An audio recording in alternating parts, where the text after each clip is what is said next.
is there more to this horrible feeling of feeling like a loser? Can I change this? And once you figure out I have the ability, not to actually ask yourself if this is what you wanted, or were you just used to it? Being used to something, Louis, I think is the biggest reason why people don't. Here's how you have to think through situations under stress, and then it's going to be about putting yourself into deliberate stress to practice that. You can't practice this type of thinking if you're not. Getting out of a rut can be so challenging, but in this video, I bring together some of the most productive people in the world to share with you how to get unstuck in your life. If you enjoy, make sure to like this video, subscribe, and leave a comment below on your biggest takeaway.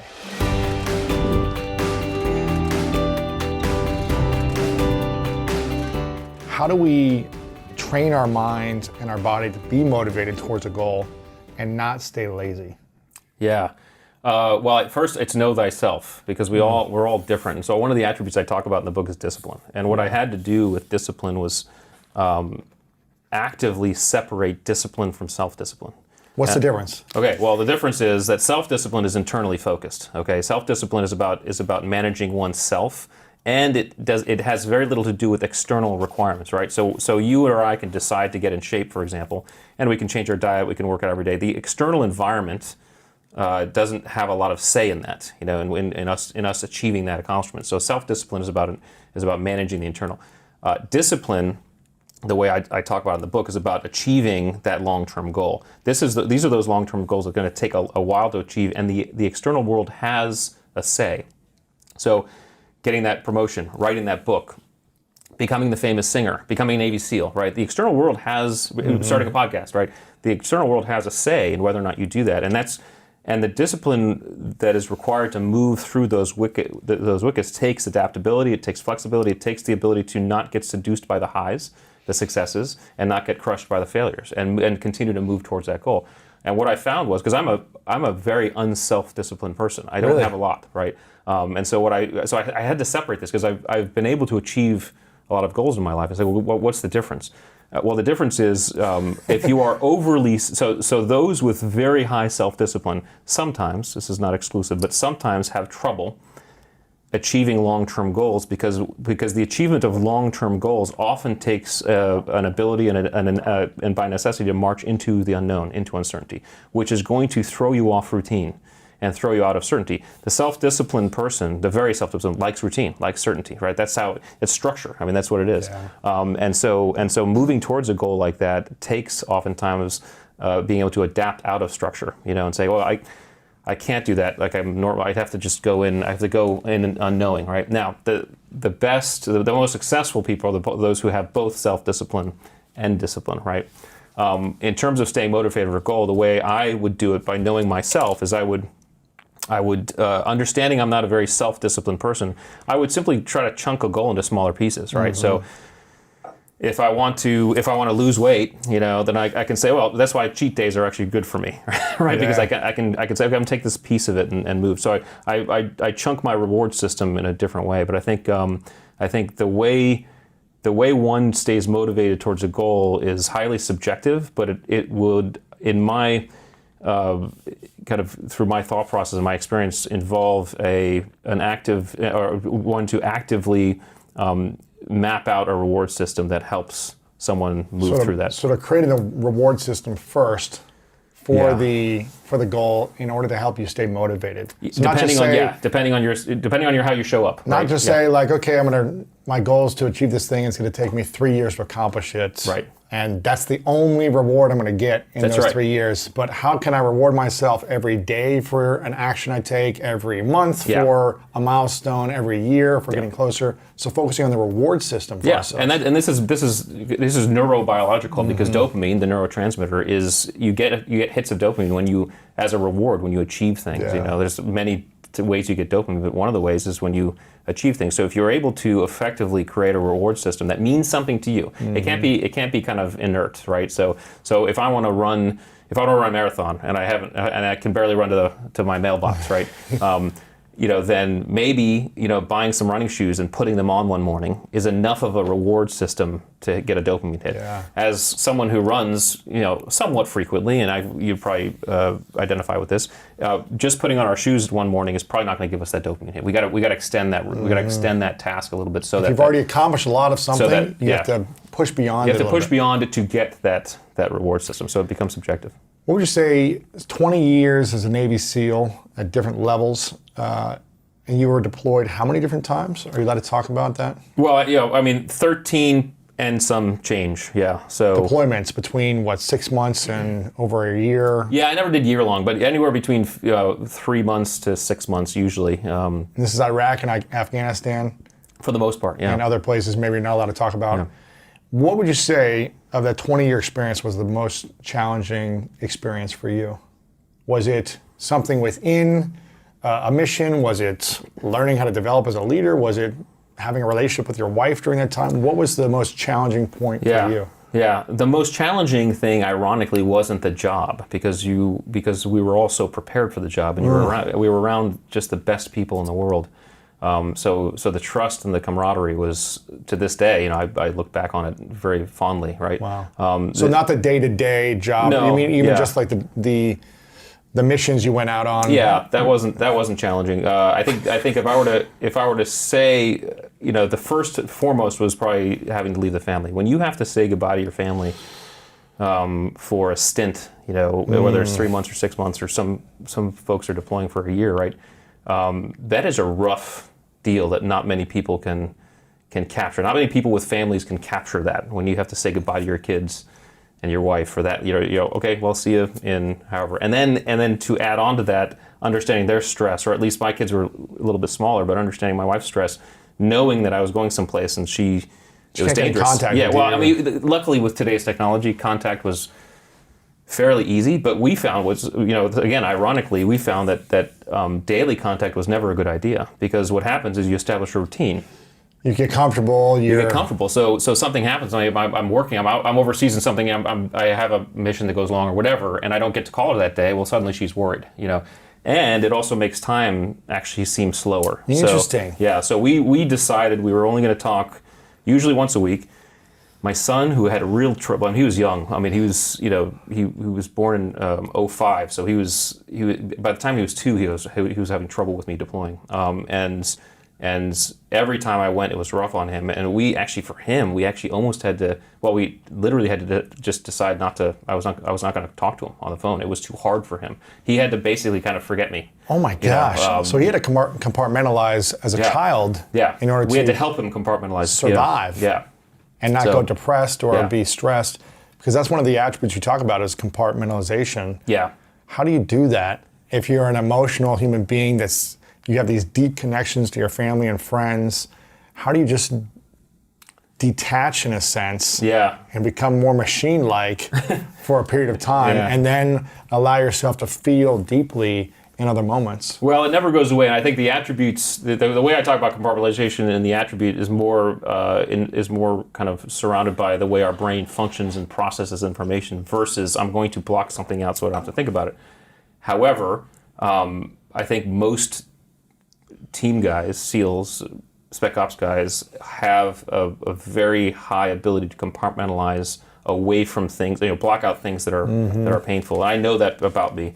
And I know that about my buddies, because you have to, because war sucks, and at the end of the day, the mission has to be accomplished, so if something gnarly happens on a mission, you can't sit there. These movies that show these extended scenes of people, mourning when their buddy goes down or whatever, like, oh my God, it doesn't happen. No, you don't have that time. You have to you have to win the gunfight, right? Because if you don't, then all of you won't make it home, right? So you have to, and I think the training allows you to do that. The training is so intense and so so effective that it requires you to compartmentalize.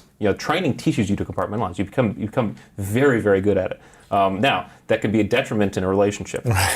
So I think those of us who were able to recognize that actively try not to do that with our families. And so it becomes much more of a precision tool versus a frenetic thing Yeah. that just happens without us having control over it. What was the moment that was the scariest for you when you were deployed, where you thought like, I may not make it? Or our team may not make it, or this is a really bad, I guess you're training for bad situations all the time, Yeah, but was there ever a moment you were like, I don't know if we're gonna get out of this? No, I was fortunate not to have that moment. I say that with immense gratitude, because I know there's a lot of friends of mine who didn't have that can't say that. They had those moments where they said that, but no, I was fortunate enough to be always in a position, and my team was always in a position that we had prepared, planned, and executed in a way that was highly effective, so that when things went wrong, because things always go sideways, we had complete, or near complete control, or we understood the pathways we needed to go throughout it. But I say that also, this comes back to compartmentalization. One of the things that you have to be able to do when shit goes sideways is to not focus on that thought you just brought up, right? The focus is not, oh my God, I don't think I'm going to get out of this. The focus is, how do I get out of this? But so the mental acuity attributes, which are situation awareness, compartmentalization, task switching, and then learnability, right? So that's how information is coming in, how we're processing it and prioritizing, how we're switching between the necessary tasks, and then how we're learning from our decisions, right? So I talk about the parachute malfunction in the context of that. But ultimately, comes to even be able to do that in the first place, it requires a forebrain dominance, in the sense that you're not letting your autonomic system take over into a fight-flight response, and you're able to think through stress, challenge, and uncertainty in the sense of say, okay, what can I control right now? And this is where trust in your teammates comes in, because now I have a team. I mean, I can say this with great pride and gratitude. I can remember literally walking in areas, when we were overseas, and thinking, man, this is a bad area. Sketchy. Right? This is sketchy, and having complete and utter faith, right? Because I was around, because I was with my teammates, right? I was around people who I trusted. I knew that if something went wrong, we'd be able to handle it, And so I think that's a necessity when you do this type of stuff. When you're going out on a mission, what's the process like of preparing for that mission? Are you planning more for all the things that could go wrong and how to get out of that situation? Or is it planning for, here's exactly how we would like it to go right, Yeah. but let's also have a exit plan or a plan for when things go wrong?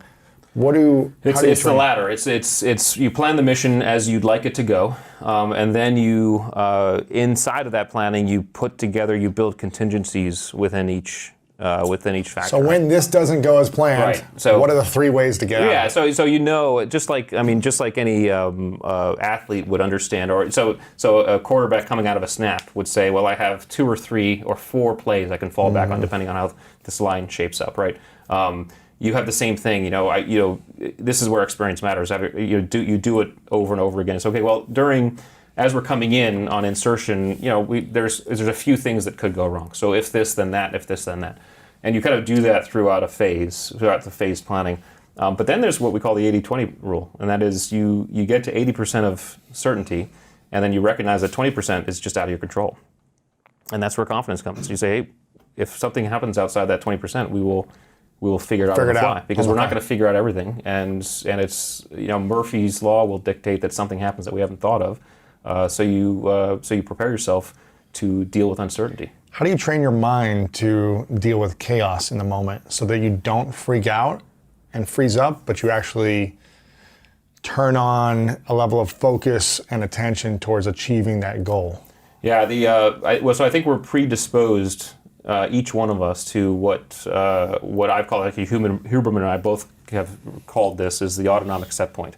At what point do we start flipping into an autonomic response, into fight flight, where our system starts taking over and our forebrain starts coming offline? If you and I use boiling point as the average, most of us might be average. There are those who start really freaking out at like 190. So 212 is the average. At 190 degrees, they're starting to freak out. Right. There are people who it takes till like 230 to boil. Right? I think that the guys who make it through that training are predisposed to have a higher set point, first of all. In other words, we tend to, when bad things start to happen, we tend to slow down and start thinking through it, versus get all hyped up. It's funny. I live in a neighborhood, and in my neighborhood, there's 4 other Navy SEALs in the neighborhood. There's one across the street, one down the road. One. Must be nice. Well, it is nice, because they're great dudes and they're great neighbors. But I remember my wife once saying, she said, "Hey, I'm so glad these guys are here and in the neighborhood." And I was like, "Why?" So she said, "Because if something went wrong, I know I could go to them and they'd act like you act." And I said, "Well, tell me." I said, "Because if something happens, they would immediately calm down and they'd start working the problem, right?" And so I think I think we show up predisposed. Training to it is difficult, and I think so. So here we're actually working on some stuff to help teach people to do that. But it comes down to understanding your own neurology, and it comes down to understanding that here's how you have to think through situations under stress, and then it's going to be about putting yourself into deliberate stress to practice that. You can't practice this type of thinking if you're not in stress. You need to put yourself in that. You need to put yourself in that. What are some things civilians could do to practice stressful moments on a daily basis where it doesn't hurt them, but it's actually preparing them? I talk about every day I think you should be experiencing some type of pain, something that's uncomfortable. Right. Seeking discomfort. Yes. Whether it be through a 10-minute workout, whether it be through a longer run, it doesn't matter what it is, an uncomfortable conversation. Yes. We should be doing this every day in a structured environment that allows us to grow. Yes. What do you think are some ways we could do this that's not putting us in harm's way or physically hurting ourselves? Yeah. I can't answer that because it's so subjective. I can give some ideas, and you just gave some. I mean, some people are very social people. So starting a conversation with a stranger is a piece of cake, right? For me, that would be hard, right? Starting a conversation with a stranger would be hard. So that might be something I do. Giving a presentation. Public speaking for people is tough. So volunteering to give that presentation is a great way for a lot of people because, that makes them anxious, So working out for some is for some people, they've developed a system where that pain point of working out is something they highly enjoy, right? So they're not practicing it, So someone should look at their own makeup and ask themselves in fear. Again, it doesn't have to go all the way to fear. Fear is interesting because it's actually a combination of 2 things. It's a combination of uncertainty and anxiety. You can have each one of those and not have fear, right? So if you are anxious but not uncertain, that would be, I have to give this presentation on Monday. I hope it's good. I'm nervous about it, right? That's, but there's nothing uncertain about it. It's Monday, it's at 2:00. I know what I'm going to do. I'm nervous about it, right. Okay? Uncertainty without anxiety, well, that's every kid on Christmas Eve, okay? I mean, but it's when you combine the 2 that you start to generate fear. Well, the idea is if you have fear, if you have uncertainty plus anxiety and it start to manifest into fear, the key is to understanding which of those 2 factors can you buy down, okay? Anxiety... Buy down? Buy down, which means decrease. Anxiety can be decreased internally. It's an internal response, right? So things like some of the tools Huberman talks about, visual tools, breathing tools. You can begin to shift your physiology out of your sympathetic into your parasympathetic, come off of the autonomic response system, right? So that's how you could start, kind of buying down anxiety. Uncertainty is largely external. Okay, that means something around you, outside of you, you don't understand. There's unknown. The best way to do that, and the way we do it in Spec Ops, is we control what we can control. So some people have referred to it kind of control your 3-foot world, right? But it doesn't have to extend. It's not a 3-foot thing. It's what in this moment can I control, and then take control of that, right? Because then you are grabbing onto certainty. You're taking what is uncertain, you're grabbing onto something certain. As soon as you've controlled that, as soon as you move through that, then you have to make another decision. What's the next thing? This is basically kind of stepping through, right? Stepping through this challenge, right? So you can start to practice coming off of fear or moving through fear by kind of understanding both of those pieces. What do you think is the greatest lesson you learned throughout the 20 years for yourself that has helped you not only during that, but also after being with the SEALs? I think it's not fearing the unknown. It's the idea that I when you go through something like that, you understand that, hey, I can pretty much do whatever I'd like to do, and I know that even though I don't know how I'm going to do it, I know I can figure it out if there's enough interest, if there's enough passion, right? I'm not interested in becoming a pro football player, Right. So that's off my list, right? But I was interested in writing a book, and that was a whole new process for me. When I left the Navy, I started public speaking. I did not like public speaking at all, right? I did not like it. but I knew it was an edge that I wanted to conquer, and say, okay, well, let me work through the things to conquer this edge. Kind of like your philosophy. I think it's a really, it's not only a deep one, but it's profound because if we are consistently deciding what our edges are, moving towards our edge, and then getting there, then we are growing, because guess what we're doing at that point? We're looking for the next edge, and that's the growth process, is continuing to move to our edges and then finding the next edge. I mean, you say you don't like public speaking, but don't you have to speak to your teams and guys? Yeah, but that's not public. That's like, really? That's the guys. So it's not different. The same. It's different. Yeah, it's different. There's a lot more, when you're, because you're, and when you're in the military, there's no expectation of kind of great articulation or humor or just or what's intellectual. effective. It's just what's like, effective. Here's the word. Right, Here's what you do, right? And that's what's appreciated too. There's like no one wants you to sit there and pontificate. It's like, hey guys, this is what's going on. So there's a directness that's appreciated and required. So but that's not public speaking. What do you think was the hardest lesson you had to learn through your 20 years? Something that you were struggling with or challenged with, or you kept repeating until you finally learned the lesson? Yeah, I think the hardest lesson, maybe not one, the hardest lessons were just around leadership, what it takes to be a leader. Because again, being a leader and being in charge are often conflated. They're not the same thing, okay? What's the difference? Well, anybody could be in charge. As an officer, in the military, I was pretty much in charge of something all the time. It didn't make me a leader. You don't get to call yourself a leader. It's like calling yourself funny or calling yourself handsome. Okay, someone else makes that decision. You can't designate yourself that way.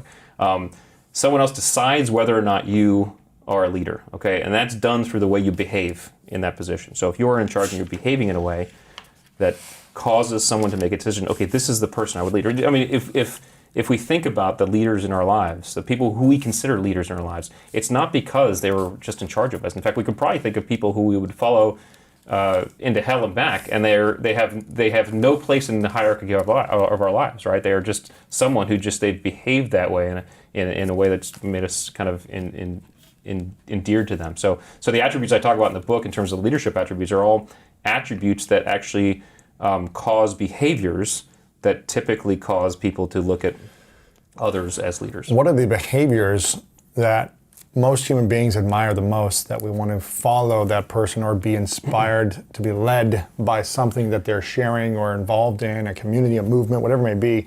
What are the 3 or 4 main behaviors that they have and we should be developing if we want to be better leaders? Yeah, well, I talk about 5 in the book in terms of the attributes. The first is empathy, okay? And again, I would say this, there's not an exclusivity in terms of what someone will decide, because there are people who will look at... Subjective, right? It's a subjective thing. Again, it's someone's choice as to whether or not they think. So empathy is one. Selflessness is another. And this is not just... so let's just back up here. Empathy, not just I know how you feel, I feel how you feel, right? I can put myself into your shoes, and that reflects in the way I communicate with you, and I care about. It shows that you care about another human being. What is the best way to show that? I mean, give me an example. As opposed to saying I know how you feel, how do you empathize, showing you feel how they feel? Well, first, deep listening. And so listening to another person, but true, like deep, full on, like listening. Like I am hanging on every word, listening. Oftentimes we listen to people, and one of two things is happening. Either we're thinking about what we're going to say next, right? Or we're thinking about how what that person is saying relates to our lives. And it's not from a malicious standpoint. It's really because we're trying to relate. So we're trying to say, okay, you're talking about football, and I'm thinking, okay, wait a second, did I played football in 8th grade? Maybe I could talk about that. Relate, yeah. But what I'm doing is I'm not listening to you anymore. I'm making what you're saying about me.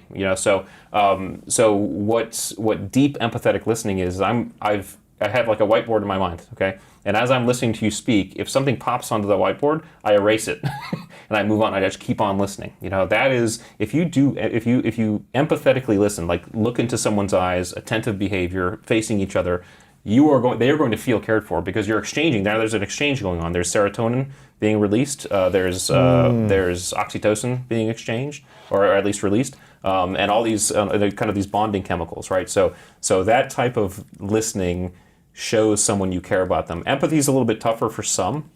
Some people are just wired. We know some people are wired to be. My wife is extraordinarily empathetic. I mean, she really feels other people. I mean, I am not. I've had to really try to develop empathy. It's something that she's taught me.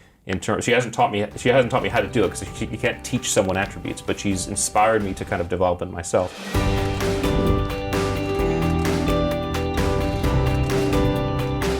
I was afraid to talk to girls when I was a teenager. I was afraid of dancing. I was afraid of like singing and playing music in front of people. I was afraid of all these different things. And so I said, I want to do this. I'm going to give myself a challenge every single day until the fear goes away. That's right. And I feel like that's what more of us should be doing. I'm hearing that that's what how you live your life. That's all it is, man. And it helps me feel so much more confident. When you overcome that fear of saying this doesn't have control over me anymore, that's right. It's like you can be at so much more peace. It's 100% in your life. Most of like for instance, I never thought in my wildest dreams I could be a Navy SEAL. It's until you opened your mind, open-mindedness creates that. We all shut down our mind. Like for instance, when I broke the pull-up record, everybody around me who heard the pull-up record was 4,020 pull-ups. That's the first thing they did.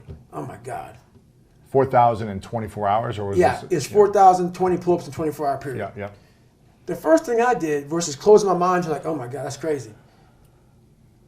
I went and got a pen and say, how many is that every minute? Exactly. Every hour, every second. Instead of taking life and making it out to be this grandiose thing, start breaking it down. Start breaking it down. And most of us, we live in a box. And we don't want to go outside that box at all, ever. Outside that box is all these possibilities of life. What we do is we shackle our mind. We are a prisoner in our own mind that this is all I can do. This is all I'm good at. And we take away the possibilities of you could be this, you could be that, you could be all these things. And I never thought at 300 pounds I could be a Navy SEAL. Wow. So if my mind was shackled, me and you would never meet. There'd be no book. Right. There'd be no book. Right. There'd be nothing. So what people don't understand is that they live for themselves, not knowing that you have the power within yourself to change millions of lives by facing life, by facing yourself. And through that, I would die never knowing that I had the power to change millions of lives. And what haunts me the most, people ask me, what haunts you the most? What haunts me the most is that if I would have died at 300 pounds, let's say I was 75 years old, I got to heaven, and God has a chart like that on everybody's life. God knows all. Let's say that. I don't care what you believe in. Doesn't matter. I'm not judging anybody. But let's say my thing is God. You get to heaven, I'm 300 pounds, I sit down, I was a cockroach terminator my whole life, and we're sitting down just like this. You're God and I'm David. And he gives me that chart, and he says, look at this. Now I'm looking at this chart, and on the chart it has all these different things, but my name's on it. But these things aren't me. I was going to change the world. I was going to set records. I was going to be a Navy SEAL. I was going to be all these things in the military that I accomplished. You're going to get the VFW award. You're going to be honored here, honored there. And I'm like, God, this isn't me. Like it says David Goggins, I was an Ecolab guy. I sprayed for cockroaches, and I'm 300 pounds. It said here I'm 185. It says here I got a bachelor's and a master's. It says all these things. And God goes, no, that's who you were supposed to be. Wow. My biggest fear in life is if there is a final resting place in this world, and there's a final judgment, and you talk to something much bigger than you. I don't want to sit down and have a conversation with someone, with something that says, you're in heaven, this is what you should have been on earth. And are you really in heaven now, or are you in hell? Thinking about how much I left on the table for fear, for not willing to go over the wall, and over the next wall, and over the next wall. So in my mind, I believe that. And God knows all. At least I believe that. I want God to be up there right now as we're speaking, writing stuff down, saying, my God, he exceeded even my expectations. Wow. That's how I live my life. I now know that there is no cap on the human mind. There's no cap. We cap it ourselves. Wow. Is there a cap on the human body? That's right. Is there one? I don't believe so. Because one thing I found out was for several years I gave myself a way out. When you were 300 pounds? When I was 300 pounds, when I was, all the way up until I was 24 years old. I would climb a mountain, I'd fall back down. I start climbing, I fall back down for the first 24 years of my life. I went to my first Hell Week, my second Hell Week, and then my third Hell Week came in SEAL training, and the CEO, Captain Bowen, looked at me. I'm on crutches, I'm all jacked up. He says, hey, this is your last time you're gonna go through buds. This is it. I had several stress fractures.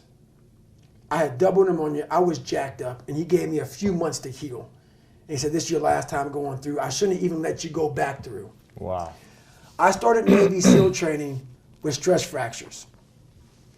Stress fractures, That's not hard to shin finish. splints. That's hard to finish. Stress fractures. Starting the hardest training, arguably the hardest training in the world with stress fractures. And this is when I started to not put a cap on the body if the mind is there. Every morning I would wake up at 3:30 in the morning, 4 o'clock in the morning, go to my dive cage, go in there before anybody saw me. I'd get duct tape, and I would tape from my forefoot all the way up to the mid of my calf, and I would put 2 black socks on. And so I ran not using the pivot. Oh my gosh.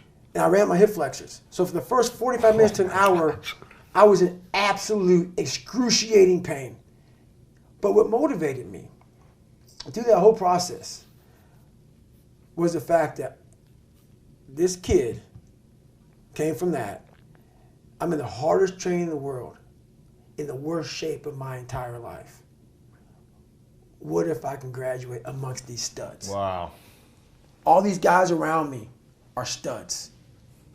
They're stallions. They're gladiators in my class. They're all healthy. Most of them. They're not broken like this. They may have some, everybody's sick going through that training. Yeah. But if I can graduate, it would change everything for me. If I can start the hardest training in the world, broken, and graduate. So my mind fed off of that. You are now, from the weakest man, you are now the hardest man to ever live. If you can do this.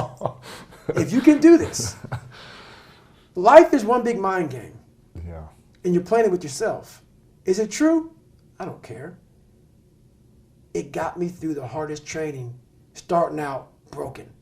Where most people quit, I had just started. Wow. And when you take that mindset and you learn to flip that around, that's what made me powerful. And my body followed. And 3 months later, my stress fractures were healed by running on them. Calcifying it, just like. I never had them since. I'm 43 years old. Wow. I ran 7,000 miles in 2007. Haven't had a stress fracture since. And I'm not saying to do that. I'm just saying that when the mind and the body connect, and you don't give yourself a way out. The only way out for me at that time was death. Wow.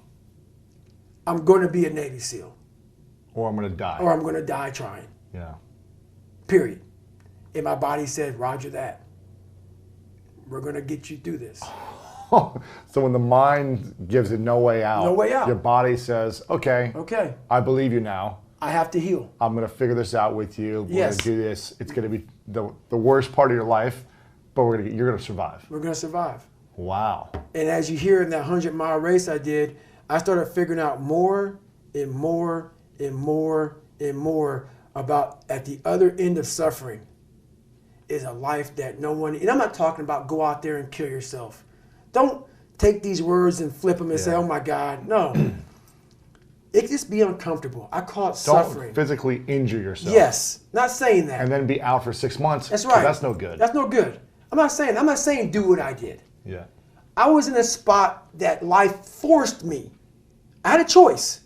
I had a choice to be this guy or the guy that's in front of you. I had choices. I chose this path. And you're still choosing it. And I'm still choosing it. You can go back to that guy at any moment. Because I found out something with those stress fractures. I found out something through facing all these things. I found out a whole nother world, which is why I walk around with all my stuff in a black backpack.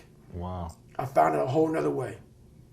A whole nother way of no matter how far you get in life, you have to be able to go back to scratch in your mind at a moment's notice. You can never get so far beyond scratch.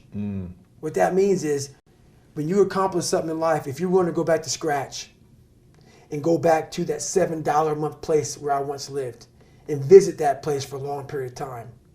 If you were here when you went back to scratch, you would now be here. Scratch is what makes you better. Scratch, friction, obstacles create growth. There's no friction when you're this far up in the game anymore. You think there is. When you've achieved, that's right. When you achieve so much, the friction is minor. Because why? I'm sore. I'm going to get a massage today. I'm hungry. I'm going to eat today. The refrigerator is always full. So your comforts are now, so your discomfort is now very minuscule to your discomfort back here in the $7 a month place. So you have to go back to the total discomfort to then raise your level of where you're at now. I'm not saying stay there and stay there. Visit it. And then you raise your level. Take a day trip. That's right. Yeah. Always take day trips. Yeah. Don't stay there. That's right. But take a day trip. Take a day trip. So when you complete some massive obstacle and challenge, whatever the adversity that you force upon yourself, because these are all curated experiences for yourself, that you're scratching constantly. What happens now? Since this was 5 years ago, you would just leave, you wouldn't take the medal, you would just go on to the next. What happens now? Do you take a day to reflect, a moment, 10 minutes? Like, how does the process work? And then how do you get back to visiting the $7 place you lived in? Now, I don't have to go back and visit it. I don't have to think about it. It lives with me now. Every day of my damn life, that feeling that I had to go back and think about, I found a way to just have it. How did you? It's constantly there. I have a self-talk. It's called my cookie jar. And it's a constant reminder of David Guy. Every day of my life, I believe in quiet. There's no growth outside of quiet. The world's too noisy. Your mind needs quiet for you to find who you are. People ask, what's my purpose? Why am I here? You're not going to find it nowadays unless you lock yourself in a quiet room in your mind and find it. It's too noisy. For me, I could be in a busy street in New York City, horns honking, and I'm walking around with like nothing. It's me and myself in a quiet spot. And when you are constantly reflecting on who you are, where you've been, the journey you've gone through, the journey you can continue going through, the feeling's always there. You don't allow the world to pull you so fast that you forget. You don't allow yourself to pull you so fast that you forget. It's not about staying in that moment. It's about you want to get to the point where that feeling follows you like breathing. It becomes a part of your life, part of your DNA. But it's made. Like these calluses on my hands right now, they're made. They are now on my brain. This is now a part of me. It's a daily process, a part of me. And how I go back to that $7 a month place all the time is now I go out and I dig fire line. I'm a wildland firefighter. I don't need to do it. I'm a 43-year-old man. I work with 27-year-old kids. I'm a rookie. Every day I'm a rookie, it feels like. And why do you do it? That's why I do it, man. There's a story I'm gonna tell you about why I do it. So I have a good living now, for me, where I'm at in my life. I was out on a fire in Colorado, and we were digging fire line on this, like 50%, like it was like on the side of a daggone mountain. And we're trying to keep the fire from moving, and we're digging this fire line 14 inches, or my fault, 18 inches wide, 3 miles long. 12 of us digging. And it is the hardest work. You make $12 an hour. Okay? Nothing. You set up your shop. Like, when you're done digging, you just pretty much lay down, you go to sleep, and you get up and you dig some more. Really? This happens for 2 weeks long. What are you digging? It's like a hole, you're digging a line. So you're trying to get down to a mineral source. So you're trying to get down to the earth. So that if that fire is moving, it can't burn dirt. Really? So you're moving fuels. Got it. So not only are you digging, you're cutting down trees. It's hard work. But the moral of the story is I'm 43. Don't need to do it at all. This is why I do it. You're making money. I'm making money. I have a good life. I don't need to do it. And everybody asks me why I do it. This is why. This 21-year-old kid was out there. And he wanted a pair of running shoes. So all he wanted was a pair of running shoes. 60, 70, $100, whatever. You know, easy for us. Yeah. Running shoes. He looked up at the mountain that we had been on for days digging this fire line. And he said that'd take me 5 or 6 hours of work to buy those shoes. He said I'm not gonna buy them. It's the perspective of life. That perspective of life right there, that is the value that we lose. When things start to come so easy in life, it's the perspective that 21-year-old had. He looked up at that mountain and thought, he looked at his hands, he looked at the amount of hours of pulling that Pulaski, that tool, and raking that ground, and then cutting those trees and moving them, and that hours of work. He looked at his feet and said, these old shoes would do. It's that perspective in life that we lose. And that story to most people may not mean anything. It's that story I always want to have in my life. You cannot lose perspective of where you've come in life. Yeah. So true. We were in Guatemala, was it this year or last year? Last year. We were in Guatemala last year. We support a charity called Pencils of Promise that builds schools for kids who live in poverty and all around the world. And every year I take a trip to just see where our efforts are being, felt and being made. And these are the poorest places in Guatemala, Laos, and Ghana. Places that they have nothing. There's no schools. They're in little villages. They live on dirt, huts, everything, right? And we go and we build these schools. We actually, the villages build them themselves. We just fund the experience, and we empower them to do it, so that they take ownership of it. Right. But I'll be there for a few days and watch these kids so happy with just like a pencil. Right. They're just so happy to just like have their family around, and they'll Right. go and they'll show us their huts, and like they're just so happy to have community. And then I'll fly back and go through Beverly Hills, Yep. right over here, and I'll see like these mansions. I right. live right next to it, and I'm just like, it gives me so much perspective of like, you don't need to have all these things to find peace and joy and connection and intimacy and all these other things that we want. You don't need these big mansions and to live in this nice place. I like living here, but it's not like, it's perspective for me is what keeps me motivated as well. That's right. To keep doing the right things, to keep showing up, to keep working hard. And I think it's right, most of us miss that perspective in life. We get so far away from reality. So far. And the reality is, man, when I was 7 years old, 8 years old, all I wanted was a 99-cent quarter pounder from Hardee's. I know, right? And that made me happy as hell. Some curly fries, man. That's it, man. That's it. Yeah, the thing is, a lot of us have been conditioned, or some of us grew up with wealth or grew up with comfort. Right. And so we're conditioned that way, and we're grew up expecting now that things should come a lot easier. Right. That's So a damn shame. And we get frustrated when we don't get it right. That's right. away. Quickly. Yes. Yeah, and I'm always talking about delayed gratification. Like the longer I can wait to receive gratification, That's right. the more fulfilled I am. I'm a person, so when I got sick like I did, I actually had to quit this race called Badwater. Yeah. 135 miles? Yep, through Death Valley. It was Crazy. 2014 when I got real bad. I pulled out of the race at mile 50.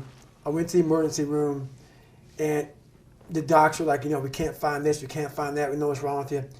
When I got in that bed, so this is the crazy thing about gratification, long term. I'm able to watch grass grow by finding out this.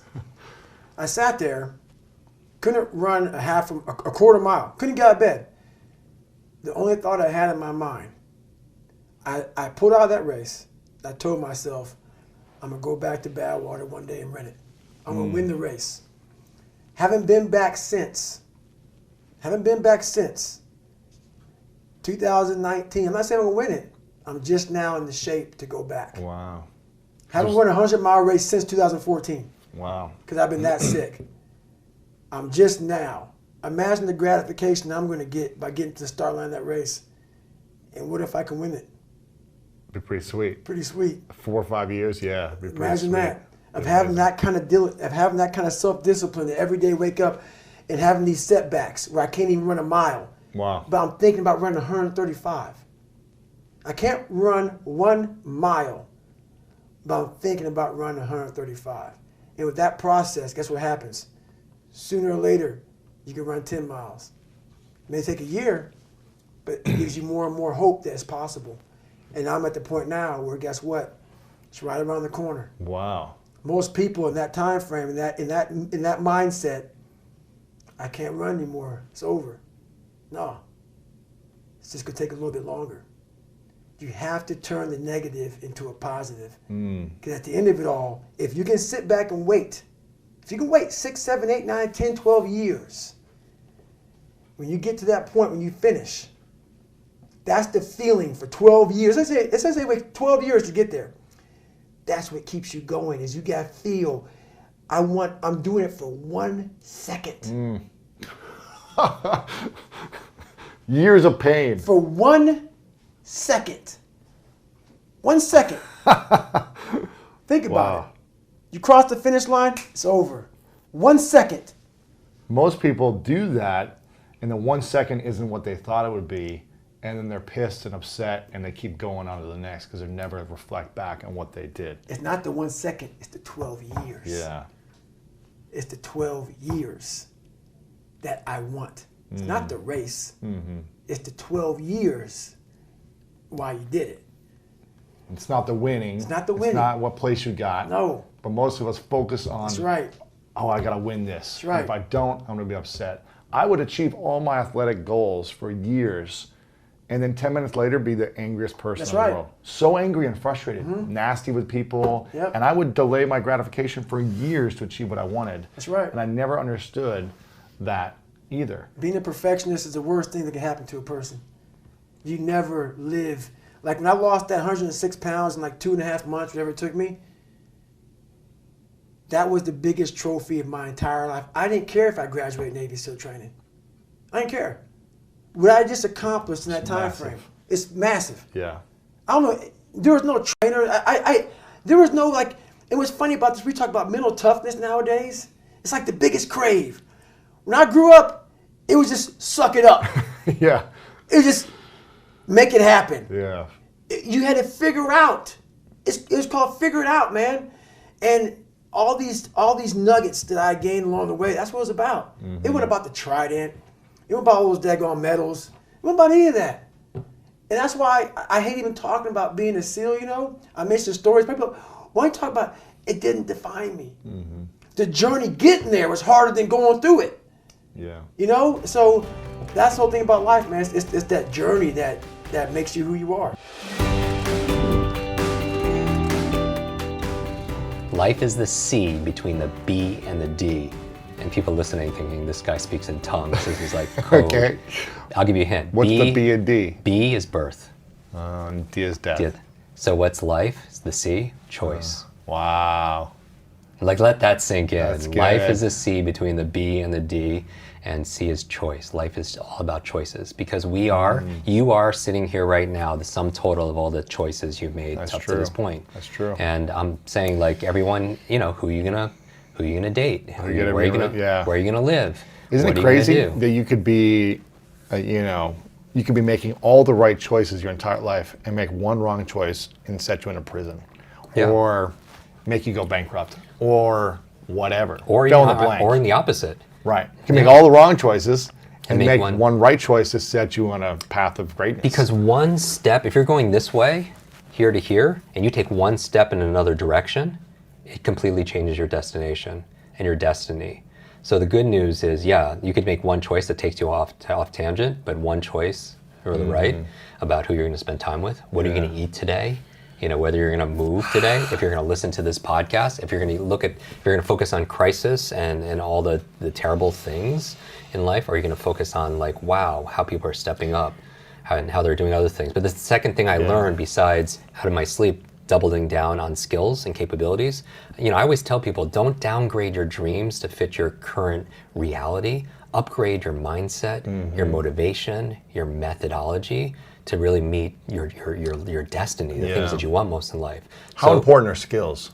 So important. Acquiring new skills at any level. Absolutely critical. Absolutely critical. Even coming back to the second gift I got from lack of sleep, the second gift, besides doubling down on all my skills, was protecting my time. Okay, so here's something. When you have a finite amount of energy and you only slept 2 hours or 3 hours or 4 hours last night, you don't overcommit. And I find one of the things that drains energy from people, that makes them stressed out of their mind, is they are saying yes to way too many things. And when you lack sleep every single day and you're exhausted, you only do the things that you're supposed to do. Meaning that you don't have the luxury of saying, like right now, there's nowhere else I'd rather be, no one else I'd rather be with than right here with you. And there's a power in that. So whether I got 3 hours of sleep last night or got off a plane last night, or I'm still doing this with focus, with energy, it's because I made the decision to do this. And everything, as you've heard, everything is like heaven yes or heaven no, right? Like if you don't feel completely like yes, or heck no, yeah, then you say no. And here's the thing, a lot of people feel they're burnt out because they're doing too much.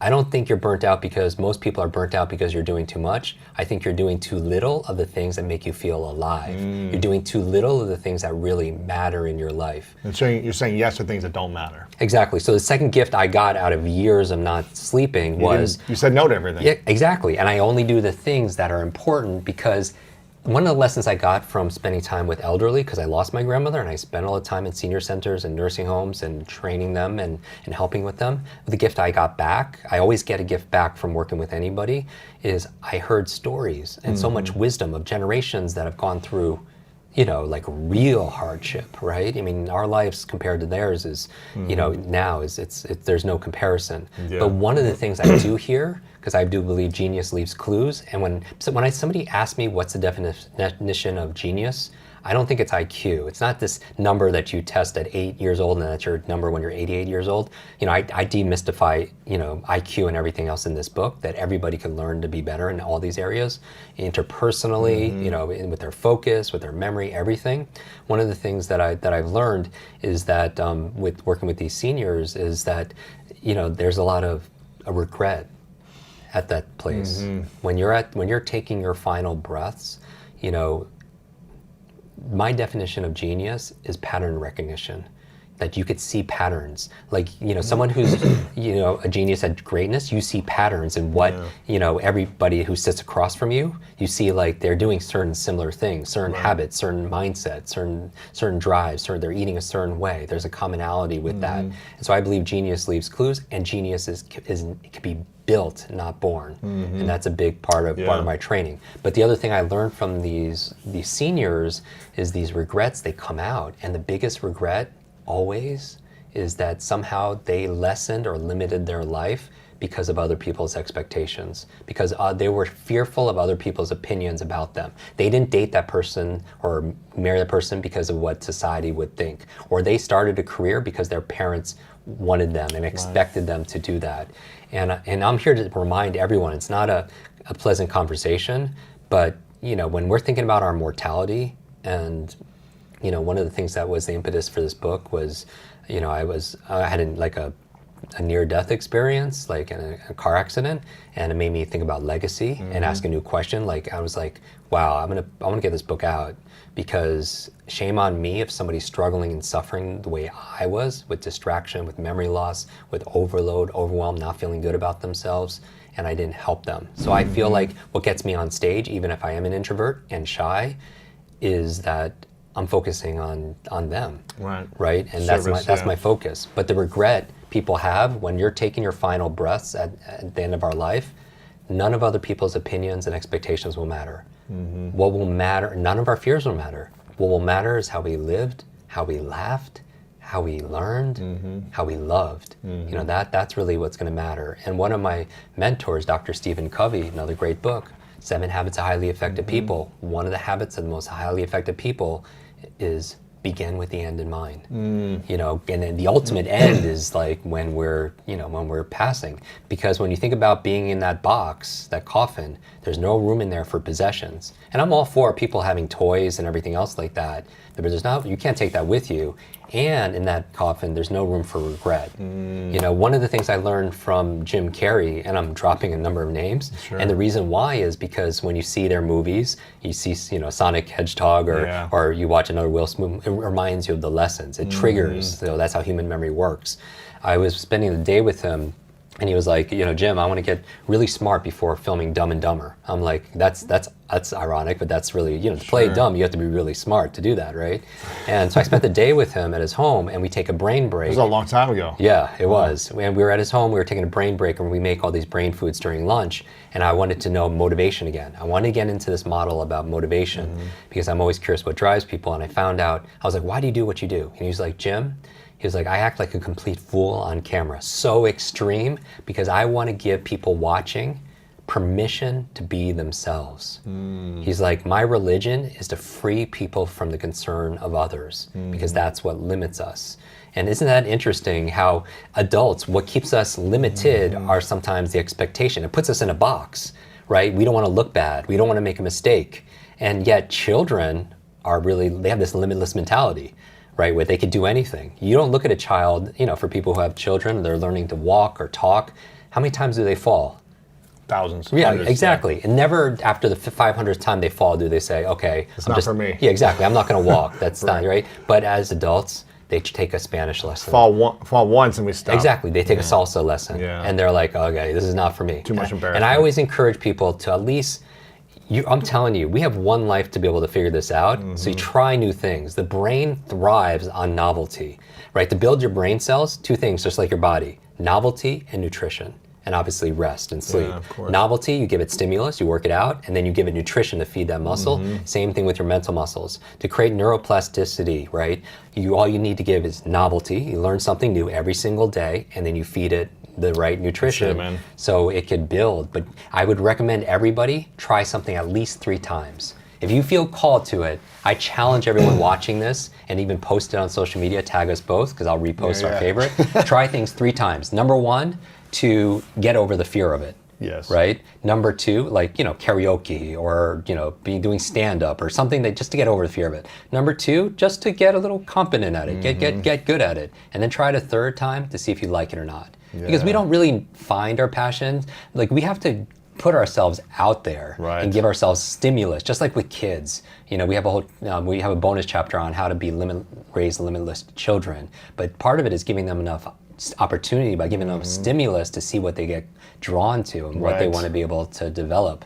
But my other thing with sleep is I just got obsessed about, like, how do I honor my time and how do I say no so I can say yes to the great things, right? Good to great. I'm going to recommend a lot of books, right? Because we have a book a week club because we teach, the speed reading program. 1 book a week will change your life. 52 books a year. Leaders are readers. Yeah. But yeah, good to great. Say no to good so you can say yes to great. And again, I really feel like... You say yes to great by saying no to a lot of things. Exactly. Because here's the thing, especially for self-care. A lot of people think that self-care is limited to body work and meditation. Part of self-care and self-love is when you say no, and when you say yes to somebody or something, make sure you're not saying no to yourself. I really want this to sink in for people, that part of self-care is when you say yes to somebody or something that you're not saying no to yourself, right? Part of self-care is putting boundaries and borders on your time, borders and boundaries on your heart, on your emotions and everything, because it's so important. And part of self-care is also self-love. You talk about this so much, right? When you and I have had conversations about, about your previous books and everything, it's just, how can we fall in love with that person in the mirror who's been through so much but is still standing, right? Because I feel like no external source of love is going to match what your soul needs from yourself. Yeah. Right? Yeah. I wanted to stop you nonstop for 20 minutes, but it's all so good. I wanted to go back to the choices we make. We talk about choices, you talk about habits, mindset habits, physical habits in here with food, the way you think, all these different things. I really believe that habits allow us to make better choices automatically, as opposed to, should I make this choice today? Yes or no? Should I make that choice? Every day we have the opportunity to make different decisions, and habits keep us on the right path to making better decisions and choices every day. The mindset, and you've got mindset, motivation, and methods, which is your whole limitless mindset process. The mindset will keep you on the right path. The skills, for whatever reason, skills I think is one of the most important things. More than habits in a sense, because when you acquire new skills, you become bulletproof, limitless to any economic downturn, to any breakup in a relationship, to any career change. You become limitless when you have a tool belt of skills at your disposal. And it takes courage to create new skills. And it takes learning how to learn to get a lot of skills, because it takes time to master a skill if you don't know how to learn the right way. And I've learned all the wrong ways over the years, and found out for me that learning the right way is throwing myself in immersion of it. Within 3 months, going all in physically, tangibly feeling it, emotionally connected to it, getting messy. For me, that's what works for me. And when you have the skill, you have it for life. You know, it's like you learn how to ride a bike. It might take you a few weeks, it might take you a month of falling a bunch of times. But I haven't been on a bike in years, but I know I can go back on it. Maybe I'm not as fast as I used to be, or maybe I don't have as much control or maneuverability, but I'm 80-90% of the way there. Same thing with salsa dancing. I learned it. It took me 3.5 months of misery, of embarrassment, of fear, anxiety, of stepping on girls' toes constantly. But now I can go anywhere in the world, not speak the language of the community, but I can speak the language of salsa, and I have it. And I have that skill set where I feel motivated to put myself out there. So same thing with public speaking. You know, when you mastered it, it's like now you can go into a room, and even if you're not prepared for the speech, you know you can do a pretty good job. If someone said, hey, Jim, come up here and teach us something for 15 minutes. You've got the skill set.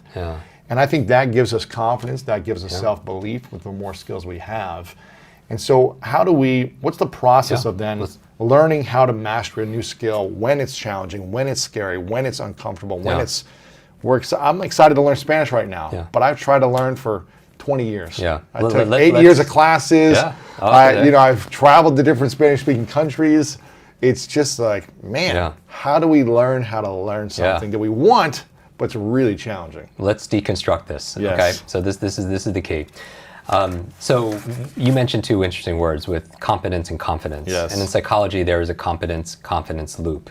That the more competent and skilled you get at something, the more confident you get at it. Of course. And because you're more confident, you're more likely to do it, and you get better at it, and gives you more confidence, right? Yes. And so if I could play golf like Tiger Woods, I would be playing a lot more, and I would get better, I'd be more confident of it. I remember years ago, I get a call on a Friday evening, and I don't know the guy's voice. I didn't know to see the number, recognize it, so I pick it up. And he was like, you got to help me. We have this mutual friend, and this my speaker tomorrow in New York City canceled because of an emergency, and I need a speaker, please. And I'm like, well, this is not usually how the night before. Exactly. This is usually like a 6-month in advance process. But the mutual friend was a very close friend, and I was like, look, maybe I could help you, but what's the topic? And he tells me what the topic is, and I'm like, I don't know anything about that topic. Why are you calling me? He was like, well, he wrote a book. I'm like, so? He was like, well, my friend says you're a speed reader. And I'm like, okay. He's like, well, can you come a little early and I'll give you his book? And then, oh my gosh. And I was like, this is going to completely crazy. I have to do this, but this is going to cost you, but this is going to make a great story. And what ended up happening was I show up at 10 o'clock, I read his book, and I give the keynote that afternoon. And humbly, it was the highest rated talk of the event. Wow. And I don't take credit for that because I've never, had training in public speaking, but when you understand how people learn, you could, present it. And so I read the book, I remembered everything that I needed to say, because I train a lot of TED speakers how to memorize their speech, and I know how to be able to present it in a way that's interesting and also sticks with people. But I say that because that's what I mean about, I don't have to, just like Will Smith, I don't have to get ready, I stay ready. And that's the power of skill development. And if there's one skill to master, it's our ability to learn. It's called meta-learning. This book fundamentally was going to be called meta-learning, but people are like, oh no, they're not going to buy it if it has learning in the title, right? And but meta-learning is learning how to learn. And that's a meta skill, and it helps you to learn salsa or Spanish or anything else better.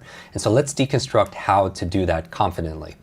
We'll start with the limitless model. All right, so this book used to be a book completely on skill development, which was all methodology. It was everything that I teach about how to read 3 times faster, how to learn a language, how to remember names, how to do the things how to get to inbox 0, how to do the things how to be focused, concentrate, critical think, solve problems, all the important things that really is our life, right? But then when I finished it, I talk to friends like you and everybody else, and it's like, this is a really good self-help book. But if somebody found it just on the street, they still, even they know what to do, they still wouldn't do it. Like, how come you want to learn Spanish or something else and you put it off, or it takes longer than you should?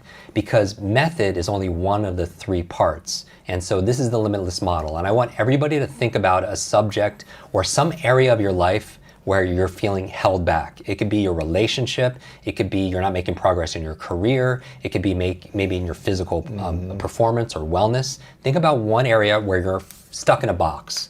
All right. Now, a box is like a cage, 3D box, and 3D is 3 dimensions. What keeps you in the box? 3 forces, and these are the 3 M's. Okay. And I want everyone to draw a circle. And in that circle, we're going to draw a Venn diagram. You know what a Venn diagram is? 3 intersecting circles. And the first circle is your mindset, 3 M's. And I always alliterate everything because it helps you to be able to remember it better. First one is your mindset. Now, your mindset are your assumptions and your attitudes about something. Now, let's break that down. For me, functionally, what your mindset is about this subject, and I want people to make this very personal. Think about something, an area you're held back. This is what you believe is possible, is your mindset. It is what you believe you are capable of. It is what you believe you deserve is your part of your mindset, because that's a big thing. That's your thermostat, right? If somebody has a mindset of, like, I could teach someone the method of how to remember names, but their mindset is, I'm stupid. I don't deserve to remember names, or I'm not capable of it. Exactly, or I'm too old, or whatever it is. That's their mindset. My brain doesn't work that way. Exactly. Then the method won't take hold. It won't matter. Exactly. So this is the formula here. So how do you learn to believe that you are capable? So we'll go into this. Yeah. That's exactly what the book does. I take people through a process called unlimiting. It's a word that I coined years ago. Unlimiting is different than unlimited. Unlimiting is like the process of removing limits. Limiting beliefs. Exactly. Or behaviors or habits, right? So unlimiting is an active word where you're redrawing the boundaries and borders of your life. Limitless is not about being perfect. Limitless is about advancing and progressing beyond what you believe is possible.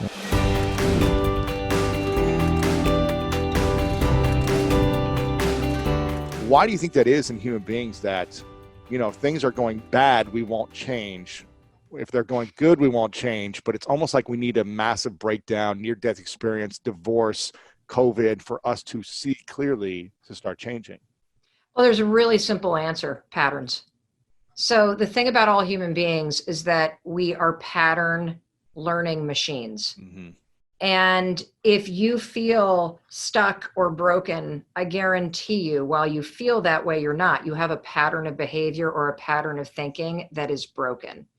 And we need to be disrupted because we love our patterns. And even people that I know, like even when we're in pain, even when we're in pain, we love the pain. Pain's familiar for a lot of people. Yeah. So a lot of people, like you may be listening to Lewis and I talking, and you grew up in a super chaotic household. Maybe your parents argued all the time. Maybe your dad or mom were in and out. Maybe there was a lot of fighting. Maybe there was actual abuse. I don't know what was going on, but it was chaotic as hell. And so as an adult, you have vowed to yourself, you are not going to repeat that pattern. But what ends up happening is, because as a little kid, you absorbed the pattern of chaos in your nervous system, unless you go about the intentional work of breaking the pattern of chaos, you will create it in your own life because it's what's familiar. You won't understand. Why do I keep dating these assholes? Why do I go to these bosses that treat me like crap?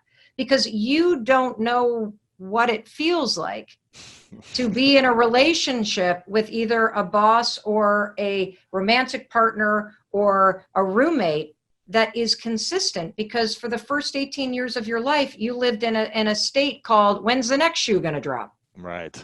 And so wherever it is in your life that something is broken, there is a pattern that you don't see yet that is making you continue to stay in a broken situation. And so one of the things that you just asked, which is, why is a perspective change or losing a job or something like that that's so disruptive? Because those sorts of things, COVID-19 breaks every pattern. Yes. Black Lives Matter. Yep. Yes. Black Lives Matter breaks patterns of thinking that you weren't even aware that you had. about privilege or being anti-racist or what your Black colleagues and friends and relatives deal with on a day-to-day basis. And so having a breakdown is one of the biggest things on the planet, because what you get is you get a break from your own bullshit, and you can look objectively at where you are, and for the first time look ahead and say, well, what do I want to go create? And 9 times out of 10, if you're discouraged right now, if you've got financial devastation, if you're facing something that is making this moment in time as hard for you as life was for Lewis and I in 2008 during the last recession, I beg you, ask yourself honestly if what you had is actually what you wanted. The thing that you just lost, that job that you bitched about all the time, that relationship that was bad to you, yes, or the friends you can't hang out with because it's convenient and you're in quarantine. Like, actually ask yourself if this is what you wanted, or were you just used to it? Being used to something, Lewis, I think is the biggest reason why people don't change. I asked my mother. I love my mother. I love my parents. They've been married 51 years, which is a feat because my mom was a teen mom. But I asked her once if she'd go to a personal development seminar with me. What'd you say? Are you kidding me? Why would I want to change at my age? Oh, wow. I might discover I hate my life. Wow. I was like, okay, I'm just going to leave that right there. Right. I mean, I think being used to what you have. I mean, I even our son is, so I'm here in Vermont at my mother-in-law's place, and our son is going to go to high school in Vermont. And so we're going to kind of split our time back and forth between my mother-in-law's place and our place in Boston, because God knows what business is going to be like. And, why would you need an office after COVID-19? Right. Another amazing thing to realize. Even that change, I notice my own agitation, my own anxiety coming up. Will I make friends? Will I like a slower lifestyle? What happens if Chris likes it up here and I hate it up here? My own mind, because it's not something I'm used to yet, is making up stories to cling to the old way of life. This is a moment in time, everyone, please. This is the greatest gift.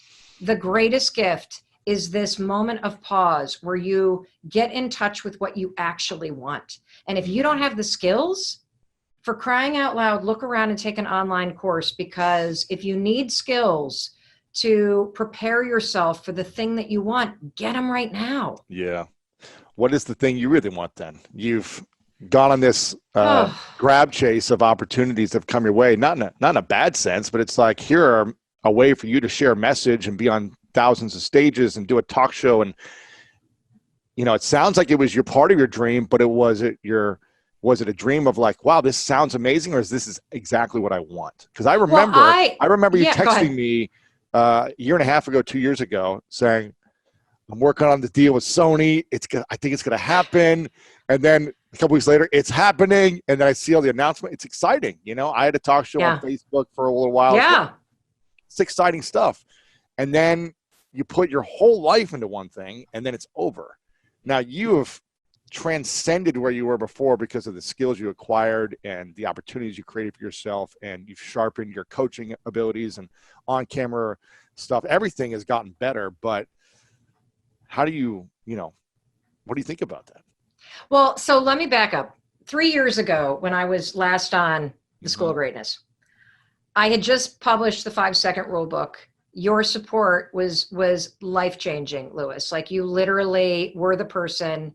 If I had shimmied down into the kind of barrel of a cannon, you freaking lit the match and shot me off. I don't know about that. You did. Oh yeah. You were crushing it on your own. Don't worry. Well, so since then, what has happened, and this is one of the things that I have reflected upon during these last 10 weeks, that I've been off the road and I've been working from home, which I've loved every single second of. Everything that I have done since we launched the 5-second rule book was in reaction to things that were coming to me. So I never sat out and said, hey, the 5-second rule audiobook has been a complete record breaker. We clearly have an audio audience. Let's go pitch Audible. Right. Audible came to me, which is fantastic. I always dreamt about having a talk show, but I wasn't out pitching one. Sony came to me. In fact, the only reason why we got into courses, online courses, and we now have more than 500,000 people that have taken our courses online, was because Success Magazine came to me and said, let's do a course together. I remember I was there interviewing you for it. Oh, I hated it, because what I discovered is I hate being told what to do. And so, but that gave me the idea, we should do courses ourselves. And so this pause has made me stop and go, well, what do I really want to do?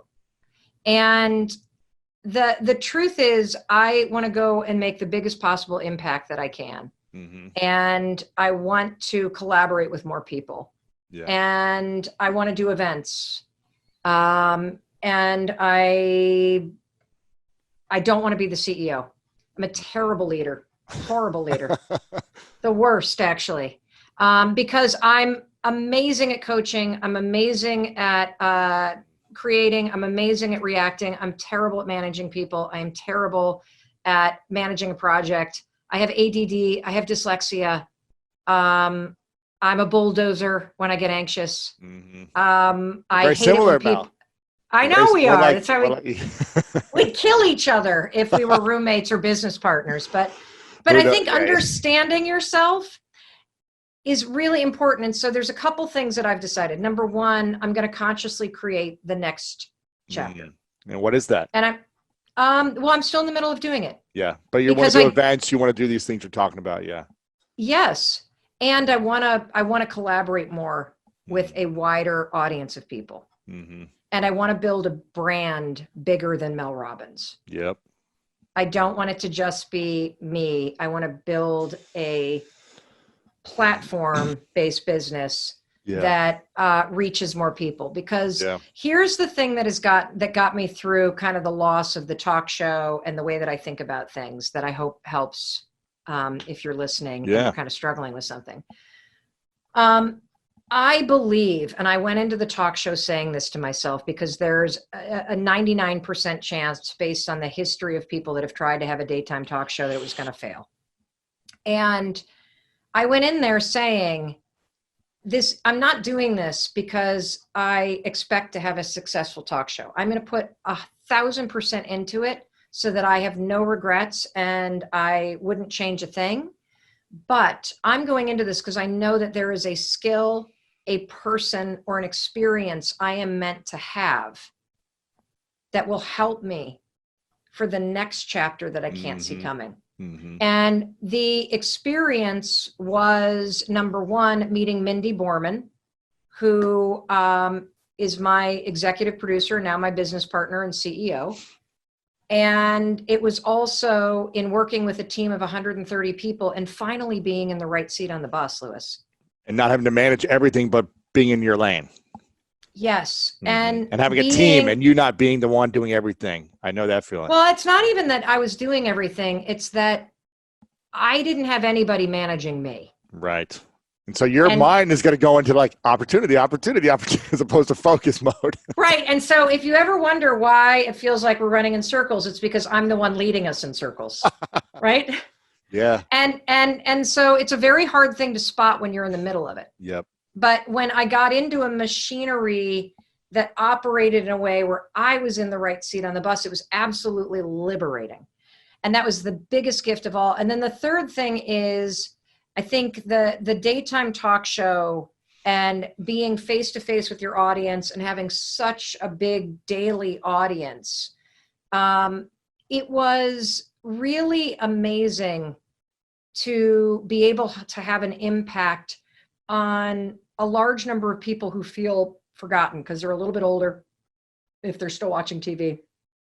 And a lot of the folks who are still watching TV at home during the daytime do not have the resources that you and I have, and may not have access to therapy or live in a community where it's stigmatized. And so having a platform that was reaching people that really appreciated this kind of content, and also working with a really diverse range of experts, absolutely incredible. So I felt like I was organizing a killer dinner party conversation every day with real people's problems and the world's best experts. And so you kind of do a similar thing here on your podcast. So I know I want to continue to do that, but I'm in the middle of creating it. So if I said anything other than, I know it's events, I know it's more courses, I know it's collaborating with more people and getting outside my comfort zone. And I also know that as I set out to write down what I want to do, there's so much freaking fear that I have. Why is that? Because I still feel like I'm not worthy. I feel like I don't deserve it. Like it's old bullshit. And I think that's the other thing about patterns, everybody, is just because you identify. And for me as a kid, for whatever reason, I have my own version of feeling invisible and feeling like I'm not good enough. And so my way of coping, both with my anxiety and being a survivor of sexual abuse and wanting love, which we all need, is I was like an overachiever. And so I'm the kind of person that's super busy and a go-getter because it got me attention.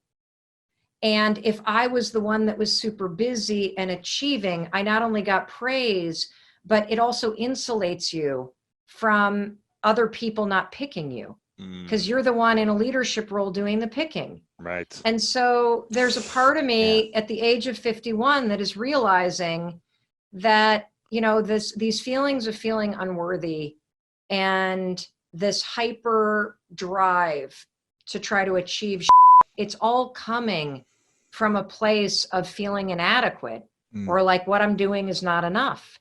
And still, so that's at 50, having the talk show, having a best-selling book, having the Audible originals, having the platform everywhere, having the impact, it still don't feel, being the most booked female speaker in the world, like you still don't feel. It's so stupid.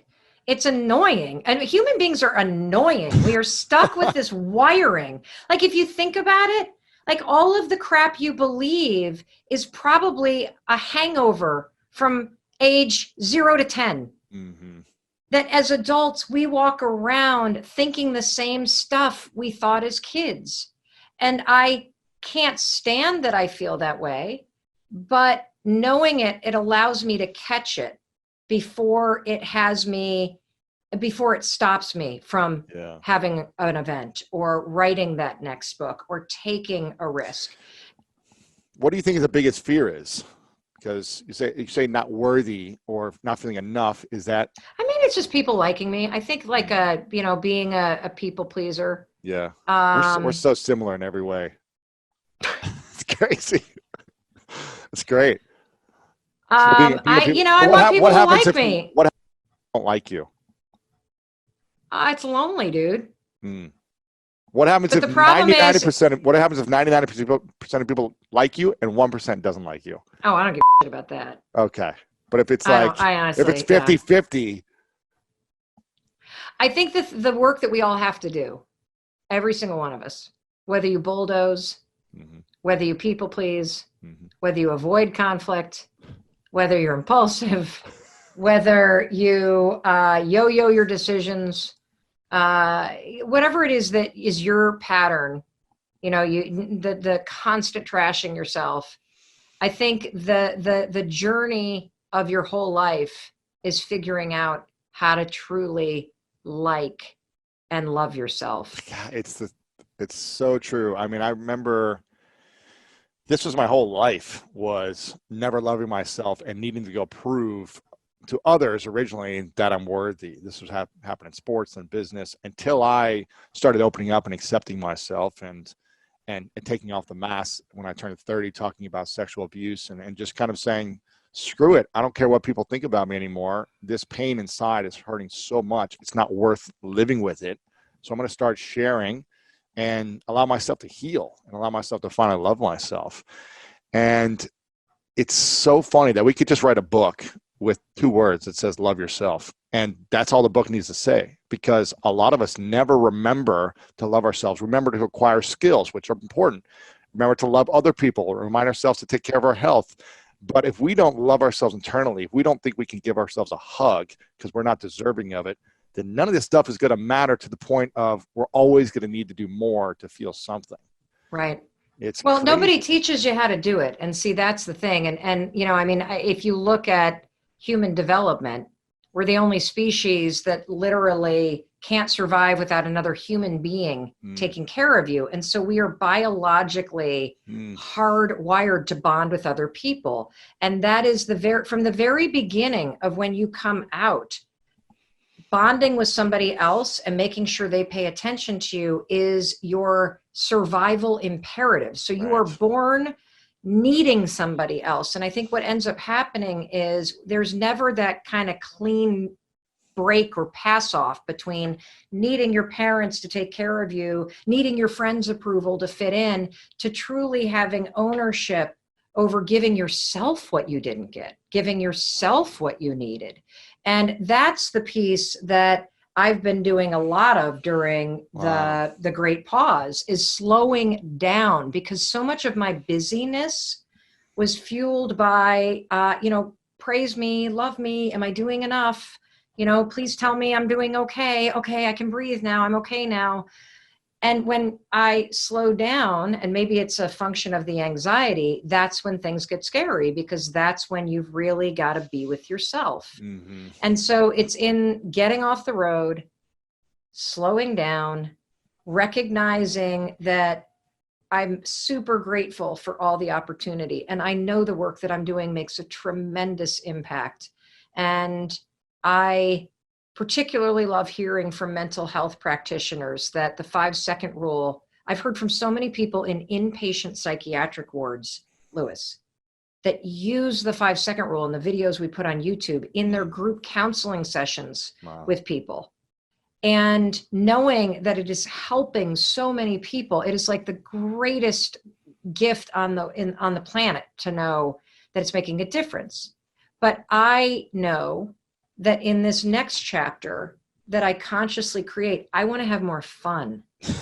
I really want to love the process. Yeah. I don't want to make it so hard on myself and be gripping everything so tight. And it's really easy for me to see it in other people because I know what it feels like in here. I'm working hard to break the patterns that still hold me back. And the big one that holds me back is bulldozing.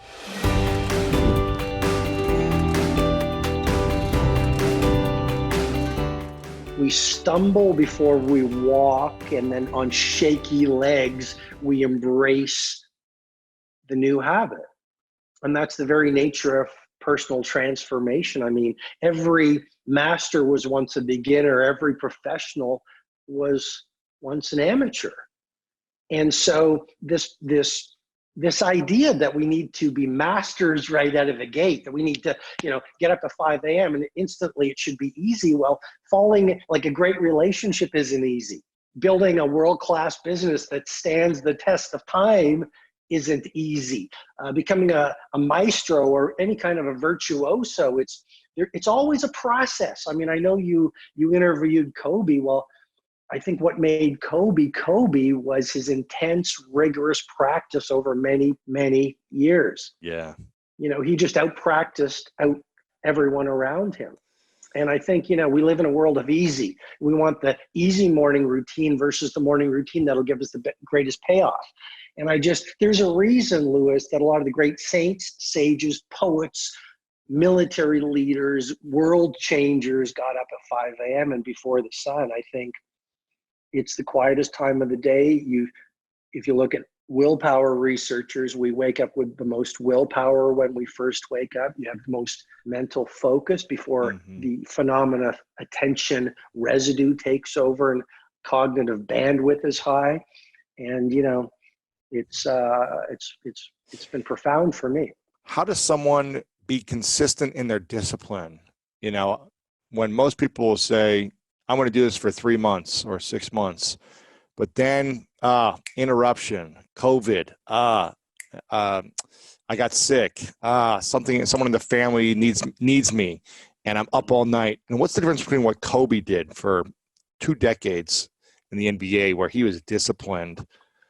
How is he able to stay motivated, and how are the greatest able to stay motivated where others seem to lack the motivation and discipline to be consistent? Because anyone can do it for a few weeks, but how do you do it for years and decades? What's the difference between that? It's an excellent question, and I would say, first of all, in COVID right now, may we give ourselves permission to be gentle with ourselves. Mm-hmm. I think, even this whole idea that we must be machines in terms of our morning routine or even our pre-sleep rituals. These messages that are out there that we must be monomaniacally consistent and flawless human beings for us to wear our badges of honor in society as leading members of the cult of productivity. I'll confess right here to you right now, I sure am no guru, and I slip, I slip on the 5 a.m. club. I have had those evenings where I feel like a few extra chocolate croissants. And I just think we must give ourselves permission to be humans. I think, I was flying on a little plane from White River, South Africa to this game reserve. And the pilot let me fly the plane for a little while. And he kept on saying, the winds are going to push you off course, and just, keep that, I think it was the altimeter or whatever, but just keep it in the center. And so the currents, Lewis would pull me off course. And then I just, look at the dial and I'd come back. And I really believe, that's how we live our days as human beings. I mean, I'll get up and sometimes there's a current, like you said, a child who kept you up at night, or it's the pandemic. So maybe you're worried, or maybe you've lost a job. And so those currents will take us off course. And so our job is just to steer back on course each day. We're not perfect human beings. Yeah. So it's okay to sleep in once a week, or to miss the routine once in a while. It's not going to affect your overall, results or process. Is that what I'm hearing? Yeah. I think, if you want to commit to the 5 a.m. club, you want to commit to a world-class morning routine, because the way you begin the day profoundly sets up the way your day unfolds. And this is not anecdotal. You get up in the morning and you run the 20-20-20 formula that I explain in the book. You will create the flow state. You will release serotonin. You will release dopamine. You will release BDNF. You will increase your metabolic rate. You will boost creativity. You will increase your willpower. All those things. I mean, we all have the ability as human beings to arrive at our own original form of greatness. Mm-hmm. We have not been schooled. We have not been taught. A lot of us have not been mentored on the mindsets, heart sets, routines, rituals that will create and allow us to live our personal genius. But, if you look at the greatest women and men who have ever graced the planet, these were so-called ordinary people who just set up their lives in such a way that their native gifts saw the light of day. It's funny how no one ever teaches this stuff unless you had a parent or an older sibling that you were able to model and mimic. Like, oh, my dad gets up very early, or my brother gets up and does his violin or practices sport, or whatever it may be. And I want to be like that, and I want to try that. It's, we're not taught this in school. Lewis, when I was a kid, I wasn't believed in by a lot of people. I marched to my own drum beat. I had a different way of seeing the world. I was very sensitive. I was very creative, very much a dreamer in many ways. And I didn't fit in with the cool crowd. And in grade 5, I had a history teacher, and her name was Cora Greenaway. And she was one of the first people in my life who believed in me.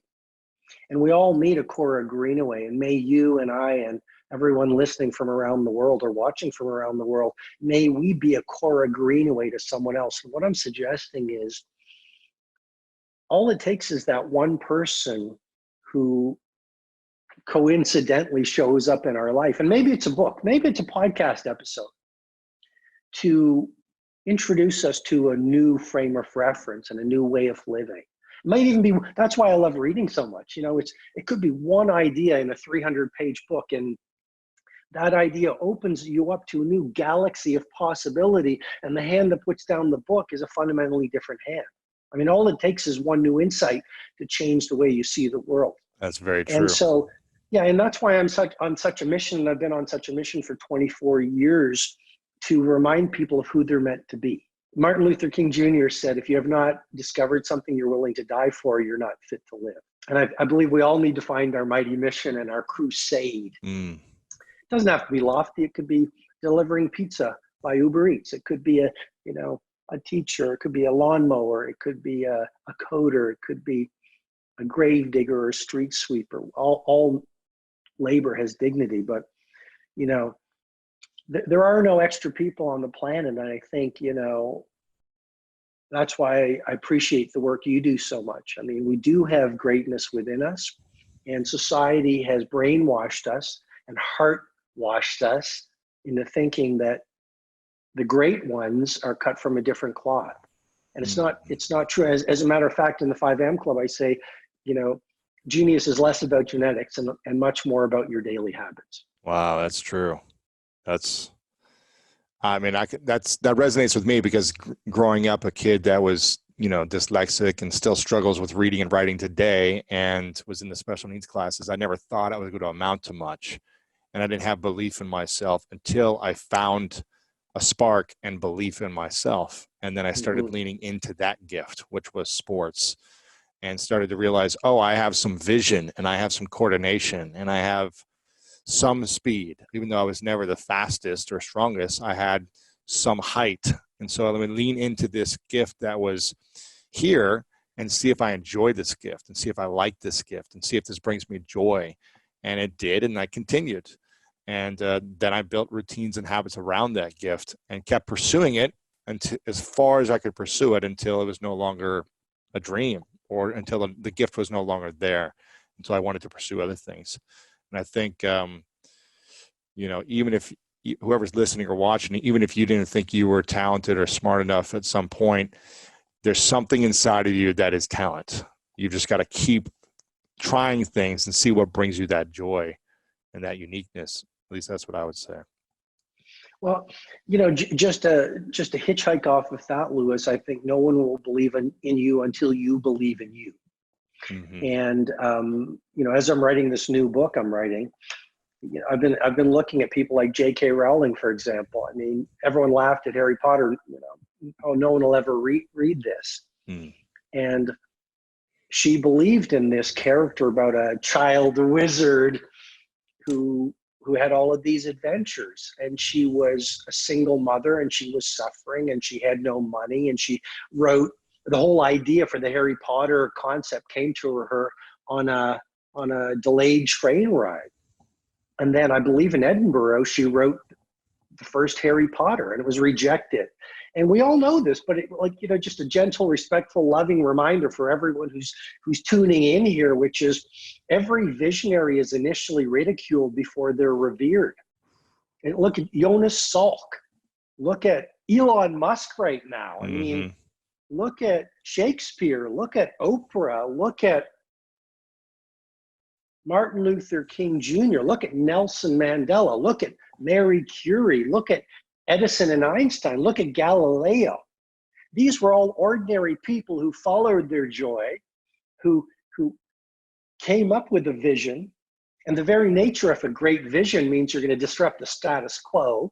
So you're going to scare people. I mean, if your idea is really good for that new business or that new relationship or that new fitness routine or morning routine, it's going to scare people who are card-carrying members of the status quo. And so it's much easier to shoot the messenger than to embrace the message. And so it's much easier. I mean, I'll tell you completely candidly, I spent 4 years writing the 5am Club. I put my heart and my soul in the book, the models and the art that was done by this amazing artist, and every line I wanted calibrated. And, people didn't understand what I was trying to do. And when the book first came out, I looked at the Amazon reviews and they were terrible. Really? Why? Well, and I just want to say now it's one of the best-selling books in the world, and it's almost as if the tide shifted once enough people read it, and the narrative changed. It was the most interesting thing. But I've actually that really hurt when the book came out. It's like holding your baby out into the world, and everyone's looking at it, going, just want to tell you, your baby is really Ugly. not so pleasant to look at. Yeah. And what I would say is, J.K. Rowling, again, she said, for some to love you, some must loathe you. Ooh.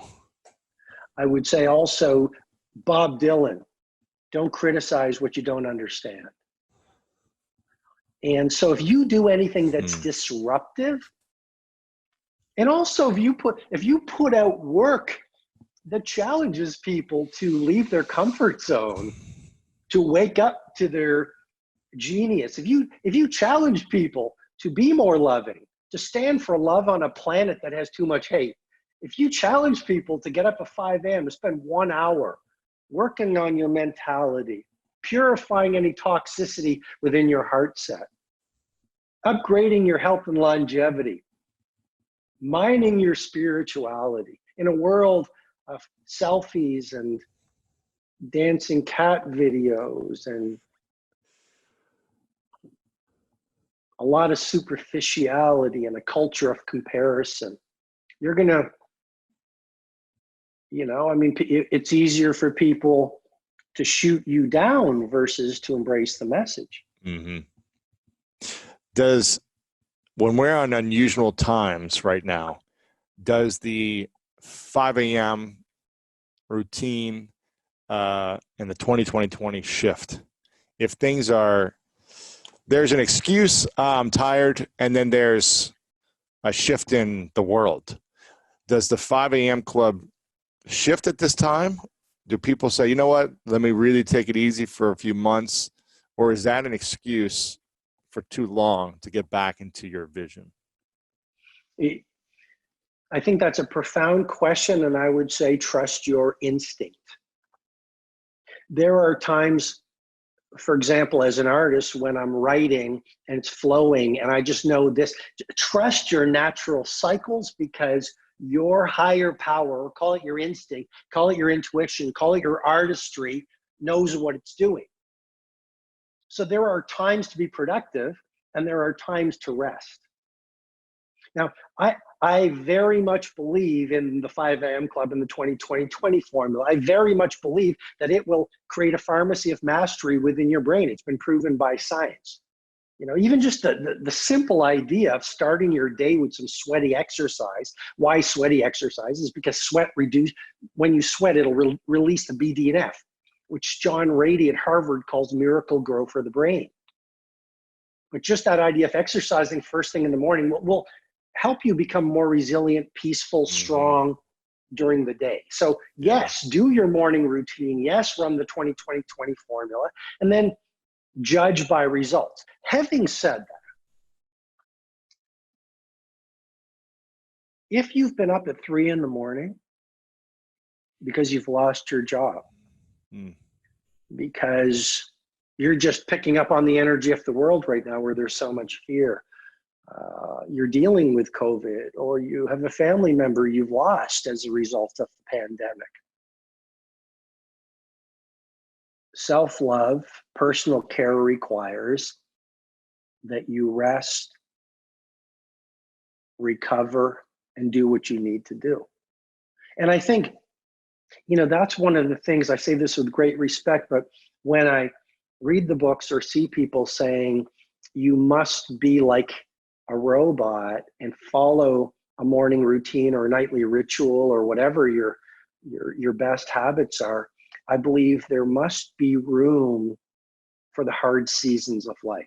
And, when my heart has been broken, when I've gone through my periods of suffering, I haven't been as disciplined. I haven't been as rigorous. I've had the inopportune pizza night, and here's what I would also say is, my ego, because a bad day for the ego is a great day for the soul. My ego says, Robin, you're not being productive. You're not on your A game. You're not a warrior. But you know what I've realized? I might not be creatively productive according to the definition of society during those cycles or seasons of suffering. But am I not spiritually productive?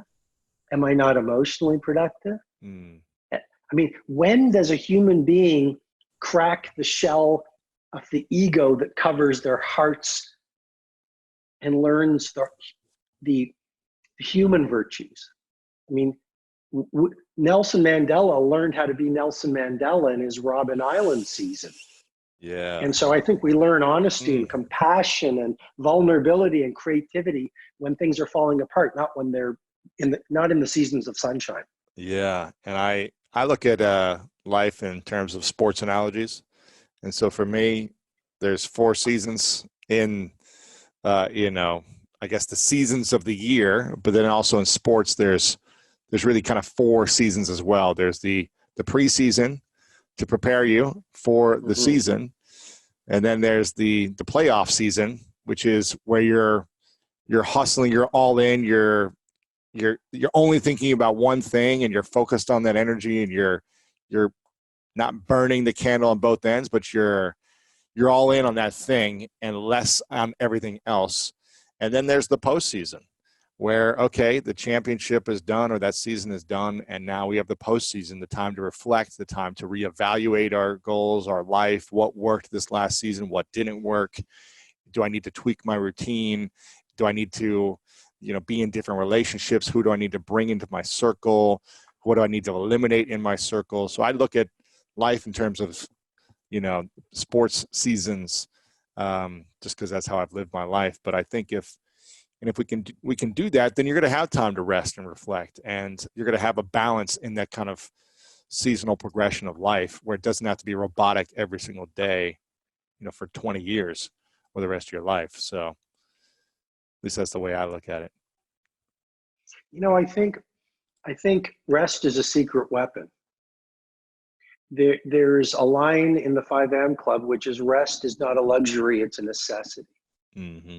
One of my favorite authors is Haruki Murakami, the great Japanese novelist. And he said, when I'm not writing the book, I'm writing the book. I mean, you're an author, but it's not any creative, any productive. We beat ourselves up, or maybe it's just me, but we beat ourselves up if we're not doing. But how can you calibrate world-class doing if you don't make the time for being? Ooh. And so those times where, nature or our instinct or our inner artist says, these are times to pull back from the world and sunbathe and read the classics and write in a journal and have 4-hour meals with the people we love and travel when it used to be safe to travel. Those are not times to feel guilty. John Lennon said, time you enjoy wasting is not wasted time. And so what I've realized is the greatest productives, the greatest artists, the greatest thinkers, the greatest heroes, they were cool with rest and recovery. Mm-hmm. They understood that elite performance is not like a marathon, it's more like a sprint.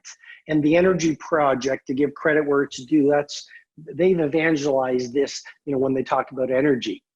It's, the greatest productives work in sprints versus marathons.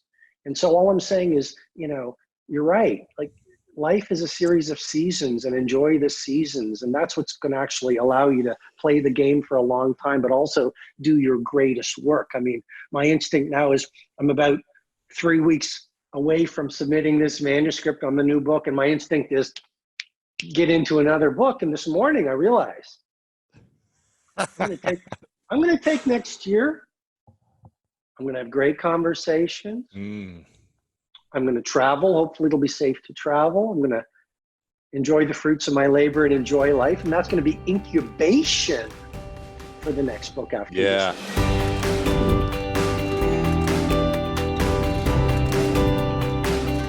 force multiplier is like input goes in, but you get exponential output from it. It's like optimism. Being positive is a force multiplier, right? You know, and Colin Powell said that. And so certain things like learning how to learn, like meta learning or improving your memory, improves everything. It improves your business, improves, like, you know, you can remember people's names. You can remember sales presentations. You could remember things about a people. Because, like, for example, it's hard to show somebody, for people who are watching this, they're entrepreneurs, right? And they're wearing a business development hat.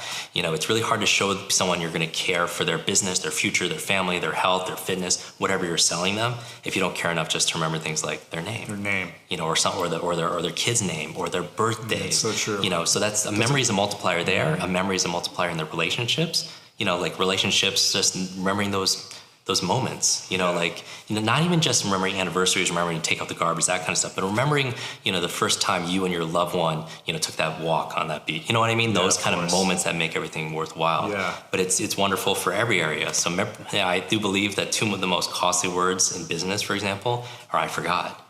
You know, I forgot to do it. I forgot to bring it. I forgot the meeting. I forgot your name. It's the worst. Like, right? you could forgetting someone's name, and I've seen this time and time again.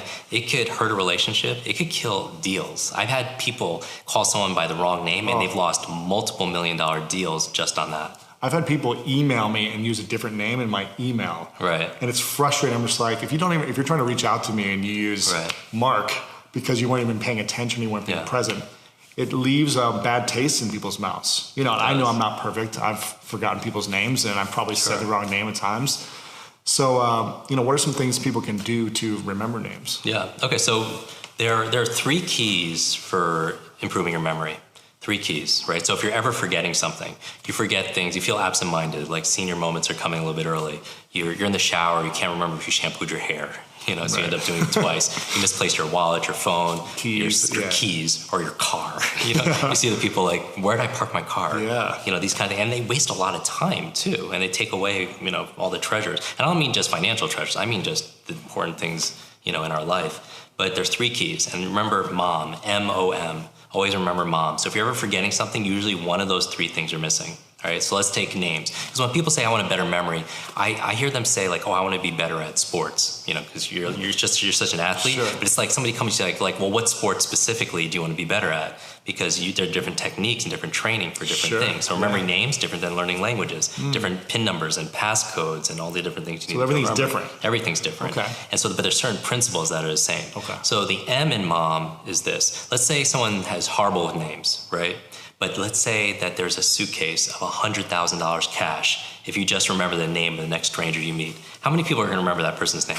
I'll remember. Everyone, right? Everyone. And so that's the thing. The M stands for motivation. So it's interesting. So all of a sudden, everyone's a memory expert, but it had nothing to do with their capacity or their potential. Everyone could do it. It's just whether or not they decided to do it or not, if they wanted to. It's almost like if it's worth it enough or the consequences are you know, that big, or the stakes are that big, if you're going to miss out on not, right? It's like the motivation. Exactly. Because one of the things to learning, we know with human motivation, because I did this presentation and Bill Gates was there. And we're talking about wealthy individuals, right? And so, you know, afterwards I talked to him and we were talking about the bridge between education and technology, and I was like, what's missing? What's the future of learning?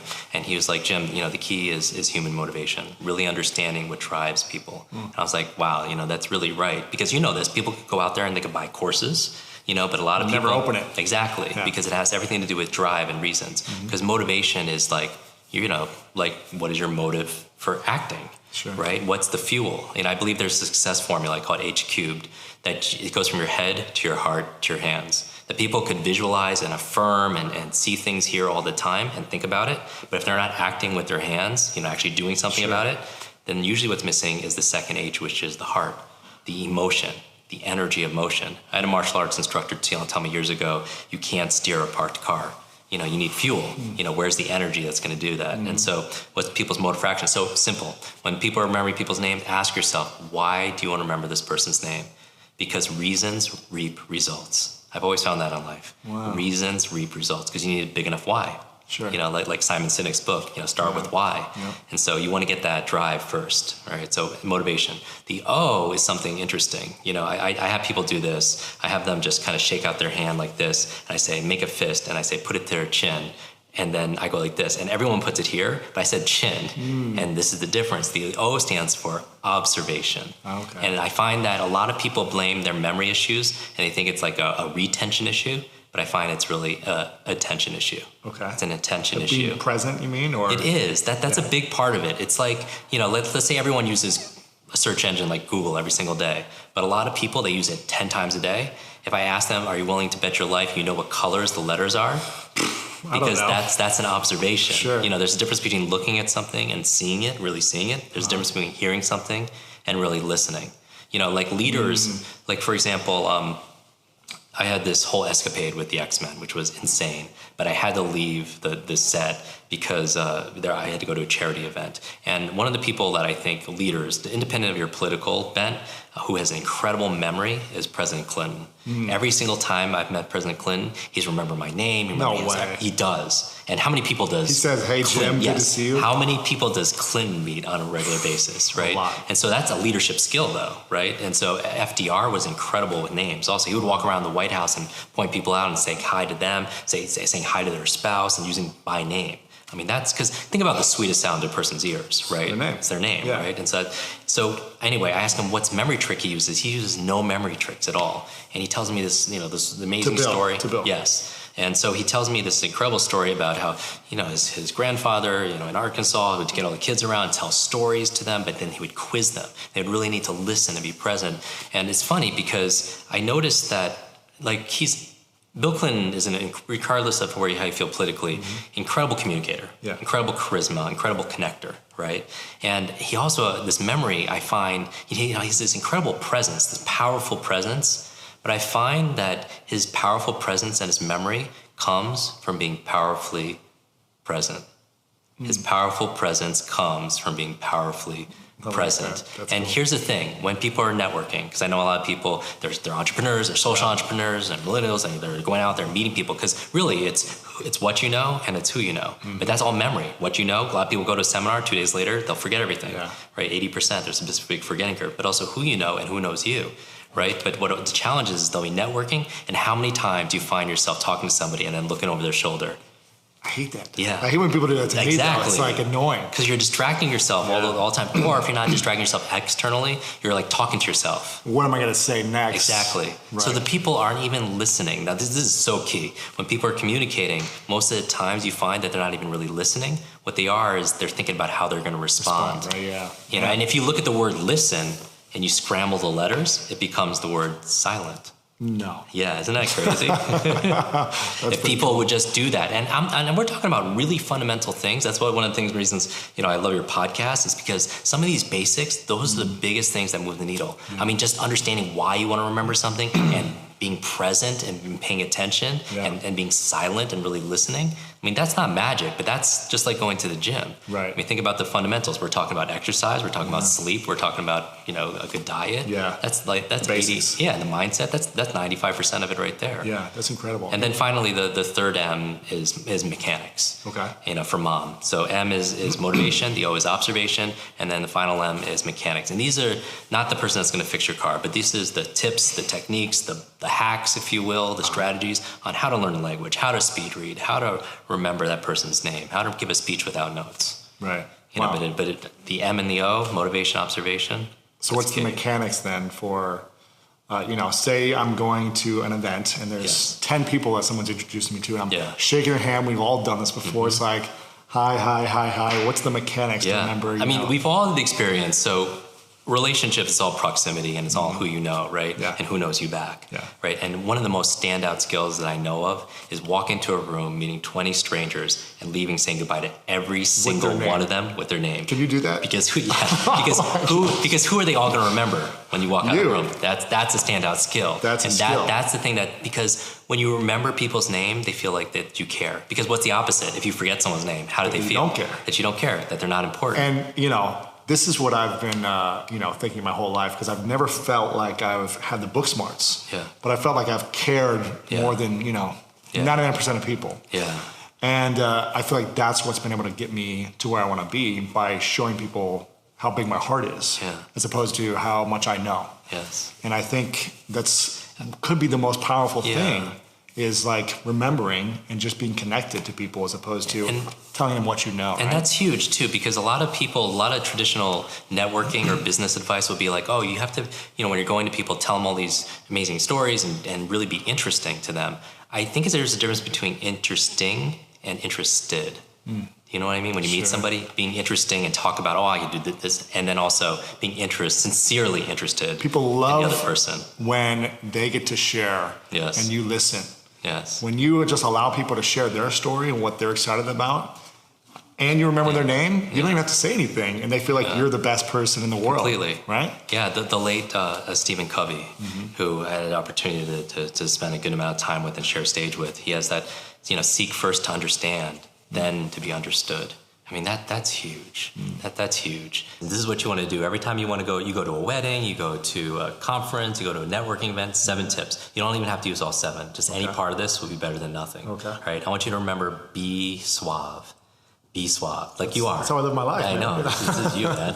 So when your people are going out and they're checking the mirror on their makeup and their clothing, when they say, I'm going to be suave. So the B stands for believe. Because you know this better than anyone. Believe you can or believe you can't. Either way, you're right, right? And so here's the thing with beliefs. What I mean by that is you want to kill the ants. Our friend Dr. Daniel Amen, the big brain doctor, talks about killing ants, automatic negative thoughts. Because here's the thing, with a name like Quick, I had to be a runner growing up. Like I always tell people, like Jim Quick, quick learning, help people learn quickly. And they were like, Quick really is my last name? Yeah, it's really my last name. Because with like a name like Quick, your life and destiny was pretty much planned out. I had to be a runner back in school. I have to be careful when I'm driving because the worst name to be pulled over when you're speeding. A little quick over there. It's like you want to have that on your license. You're not going to talk your way out of that ticket. Yeah. And I get to teach speed learning, and speed reading, speed memory, and stuff. Were you a distance runner or a sprinter? Sprinter. So I was preparing for a marathon, and I was really excited about it. I of course read books on it and stuff like that because I read a book a day and I just have to learn it. And I was like, oh, it's like Matrix Scott style and everything. I go to like Barnes & Noble, I'll pick up a book and then just read it, put it back on the shelf, and save a lot of money that way. Nice. But I was reading this book on running a marathon, and there's one chapter on the psychology of running a marathon, and that's what I was really interested in, the mindset. And it opened up with this paragraph, verbatim, because I'm a memory expert. It said this: your mind is like a supercomputer, and your self-talk is the program it will run. So if you tell yourself you are not good with names, you will not remember the name of the next person you meet because you programmed your computer not to. I was like, wow. Powerful. So B for be suave, the B stands for believe. Believe you can, believe you can't. Either way, you're right. Because here's the thing that I've learned, and here's the tweetable, if you will, is your mind is always eavesdropping on your self-talk. Your mind is always eavesdropping on your self-talk, all right? So you want to monitor that. So I encourage everyone to spend a week, do a 30-day fast, no negative thoughts, or you have to regroup, right? Wow. So that's the B. The E in Be Suave stands for exercise. And I don't mean physical exercise, although people who are more physically active will always do better on mental acuity and memory exams because anything that's good for your heart is really good for your head, right? Sure. But I mean practice. Because practice makes progress. Practice makes progress. It always does. And so the bad news, to remember names, it takes effort. The good news, not as much as people think. So the bad news takes effort, but what's not valuable in your life that doesn't take effort, sure. Right? And so there's no magic pill, like there's no magic memory pill, but there is a magic memory process. And that's what we're talking about. There's no magic memory pill, but there is a memory process. And so the E is exercise. And so it takes about 21 to 30 days. We learn in psychology the law of 21, practicing something for 21, 30 days, whether it's learning how to type or learning how to drive a car or what have you, until you get to be second nature with it. So you practice. And where can you practice? Everywhere, right? Yeah. Just anytime you're flipping through the channels and people get introduced, you're meeting people all the time, you can practice all the time. Sure. And so it doesn't take that much. You go, exactly. The gym. You could go to the grocery store and see 3 strangers and just make up their name. That's Bob, that's Sue, that's Mary. And then when you leave, like you check out and you're see at the Whole Foods. See a Sue, exactly. See yourself, right. Yeah, and then so that's the thing. That's the difference, right? Cool. Tony Robbins talks about what you practice in private, you're rewarded for in public. So that's what you do. You practice. So that's the E in B. So B-E.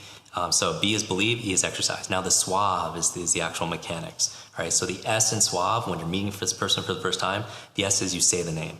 All right. You say the name. So hi, my name is Jim. Hey, Lewis. Lewis, it's nice to meet you. Good to meet you. Good to meet you too.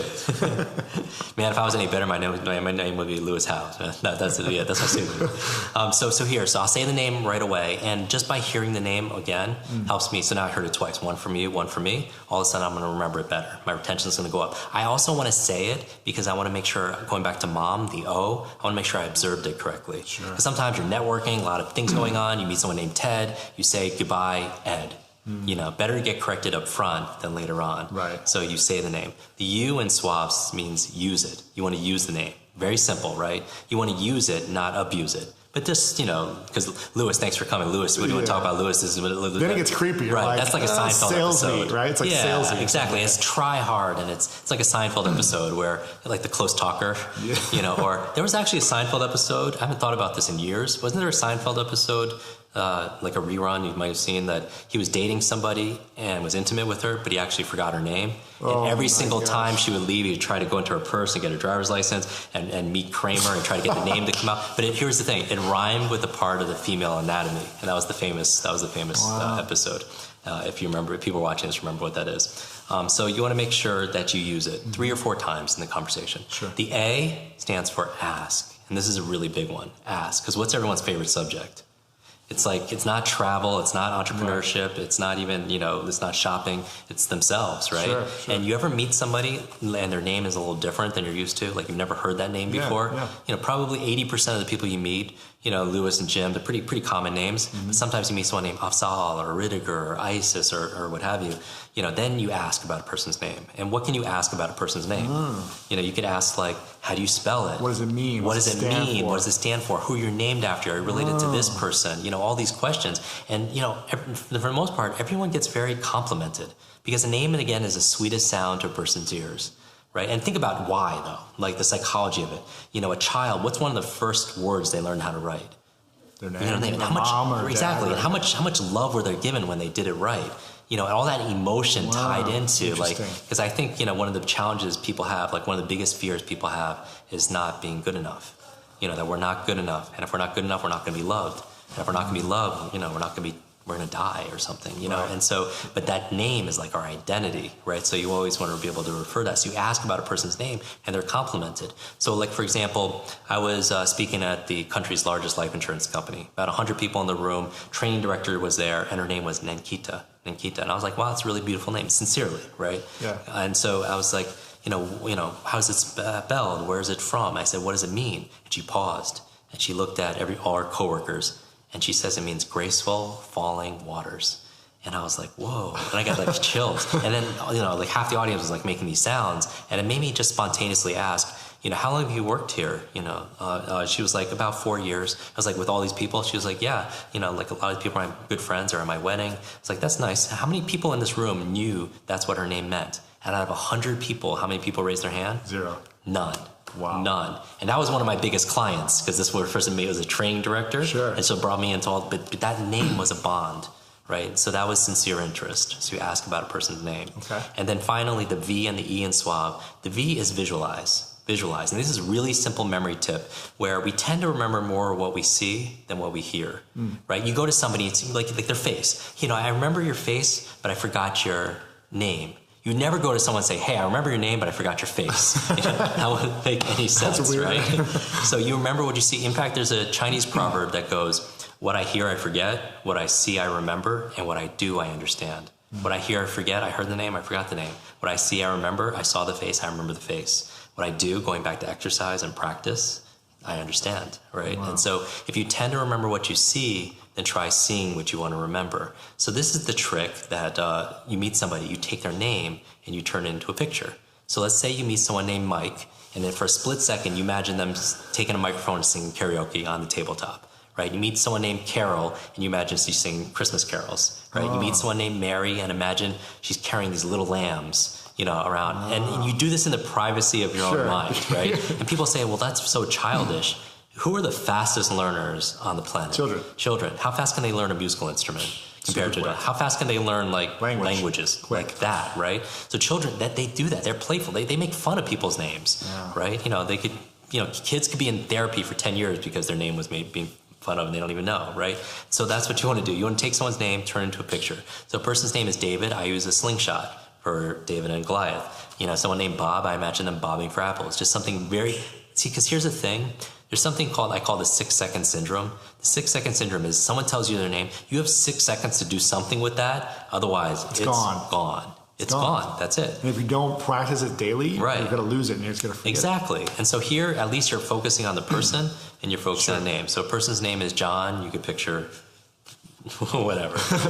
do you remember what you used for me when we met? When we first met? Yeah. So here's yes. So, you do?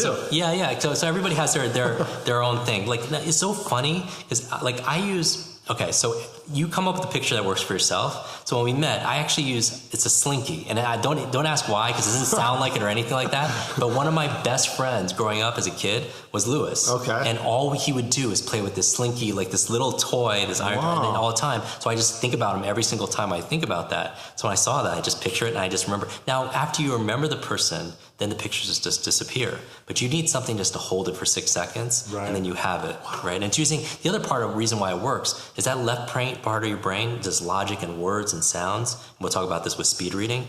That's only using part of your brain, but your right brain is like pictures and imagination and visualization and emotion.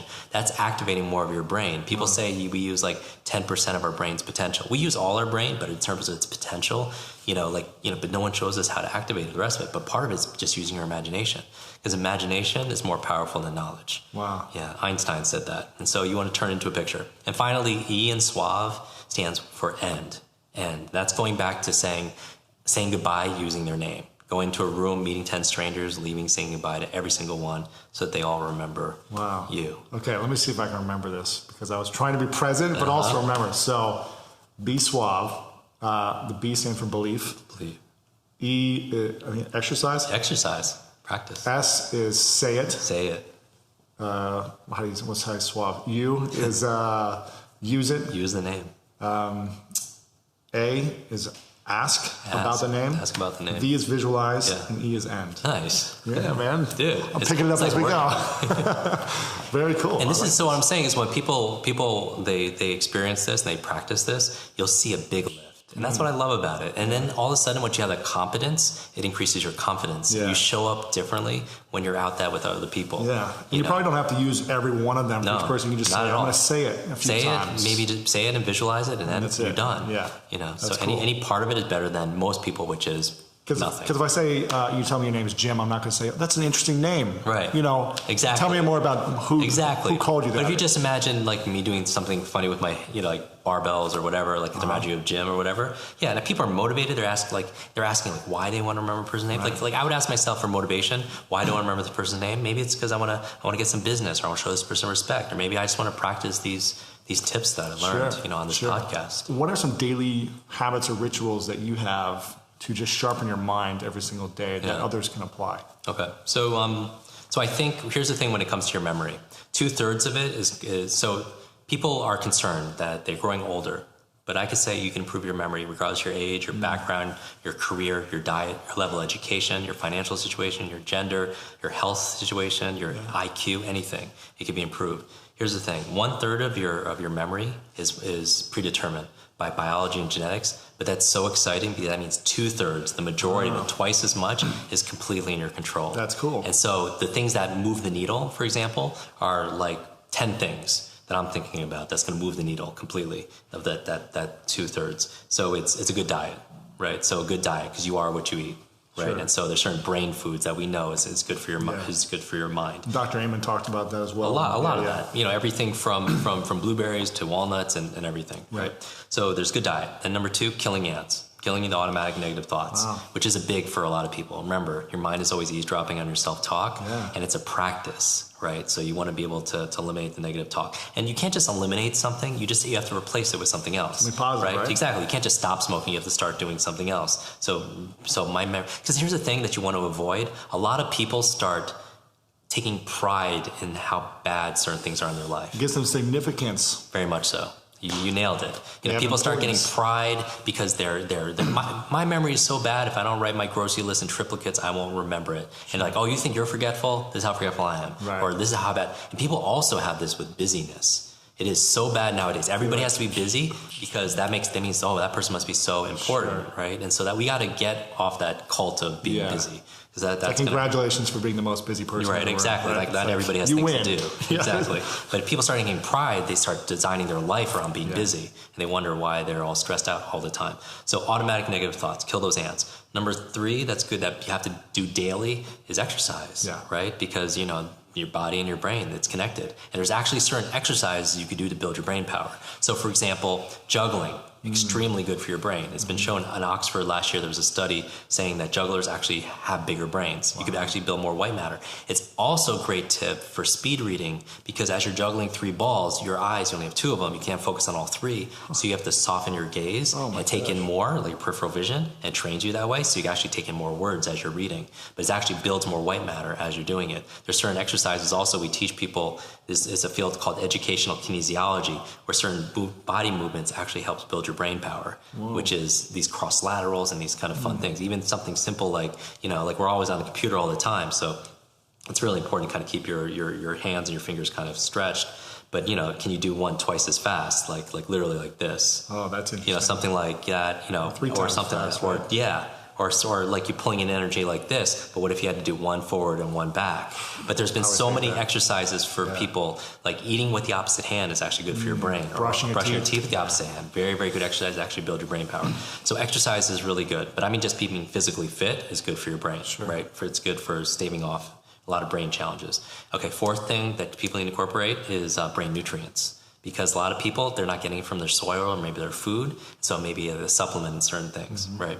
Number 5, this is a big one, and I know you're big on this, a positive peer group. Because you are what you eat, and but you are also who you spend time with. Of course. Right? So if you want a bigger brain, you want your mind to be active and everything, be around people that challenge you, that support you, that teach you things, that encourage you, that are positive. Because we are the average of the 5 people, as you know, that we spend the most time with. So positive peer group is good for your brain.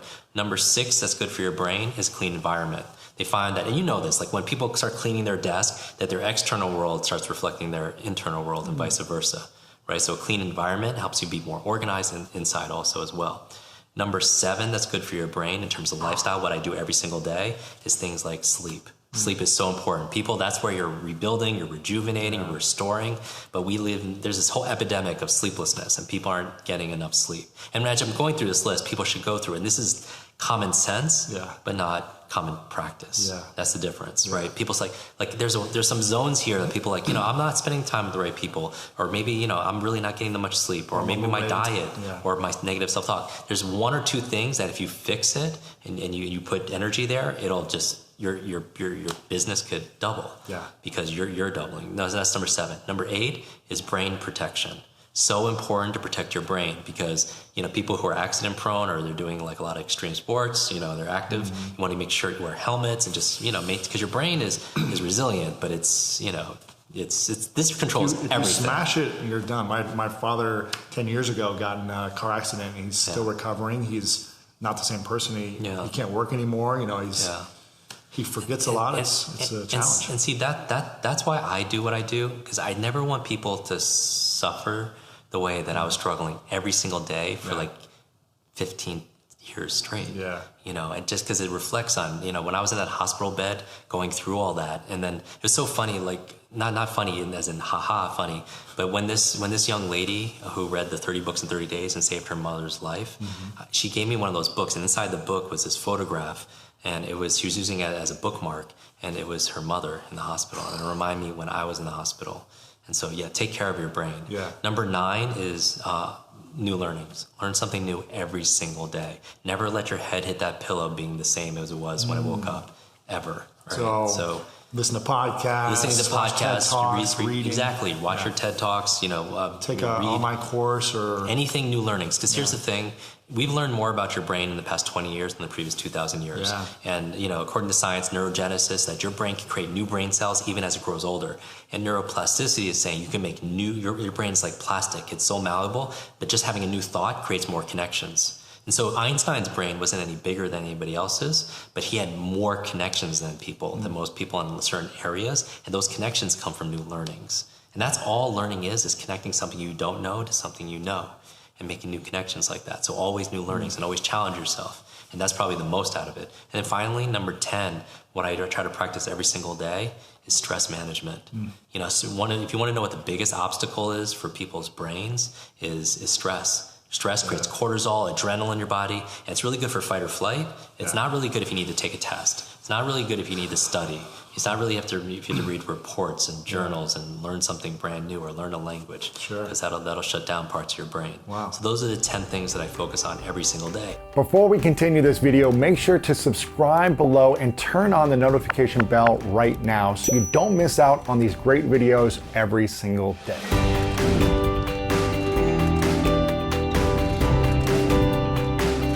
How do you think we heal trauma if we don't have the resources to go to therapy or do workshops or whatever it may be? Even if we do have resources, we don't have the courage to put ourselves out there. How do we start to heal trauma within our body? Excellent question. So we did a whole project for Audible Original called Take Control. That was all about, the thesis was this: any area of your life that you're stuck, I am willing to bet everything I have that you have a trauma pattern from your past that you've never healed. You got a boss that is abusive, guarantee you this has to do with a trauma pattern from your past. You can't succeed in the areas you want. You can't lose the weight. There's some pattern from your past. So the first thing is recognizing that you actually experience trauma. And I am a huge proponent, as so many people are, of widening the definition, because I think up until about 5 years ago, most of us thought that trauma just meant, okay, you were in active duty, or you were in a huge accident or incident that was highly traumatic, or you survived some sort of physical, sexual, whatever abuse. Trauma is just about any kind of experience that you witness or you absorb that has your nervous system light up on edge and start warning you. So if you've ever had, you could have a critical parent and you just brace for them. You could have a parent that drinks like crazy and you brace at 5 o'clock because you know they're coming home.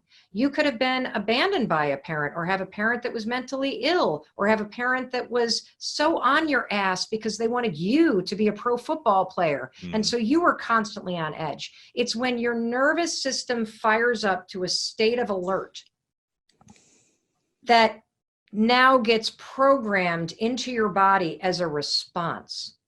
There's a reason why so many couples at 5 o'clock at night start bickering. And it has to do with the fact that at 5 o'clock is typically when a lot of parents 20 years ago were coming home from work. And that's when the arguing would start.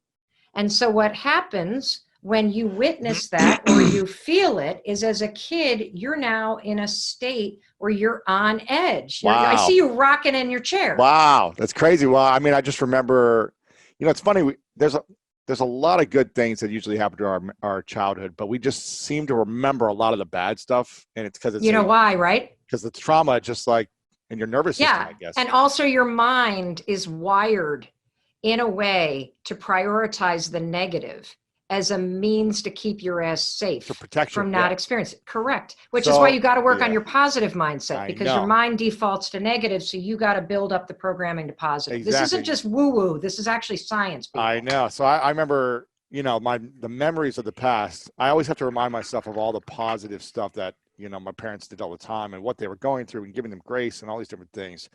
But I remember, when my dad would get home, you didn't know what type of day it was going to be for him. It was like either a thunder coming through the wooden floors with his wooden shoes and like being angry and upset, or it was like the loving father that would take me out and play catch in the backyard. So I have to constantly remind myself of like the positive, which I'm certain it was 90% of the time was good, but those 10% of the time, creates that clinching mode, like you said.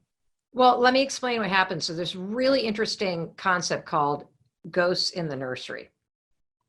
And so trauma patterns get automated because they're not experienced in your brain, they're felt in your nervous system.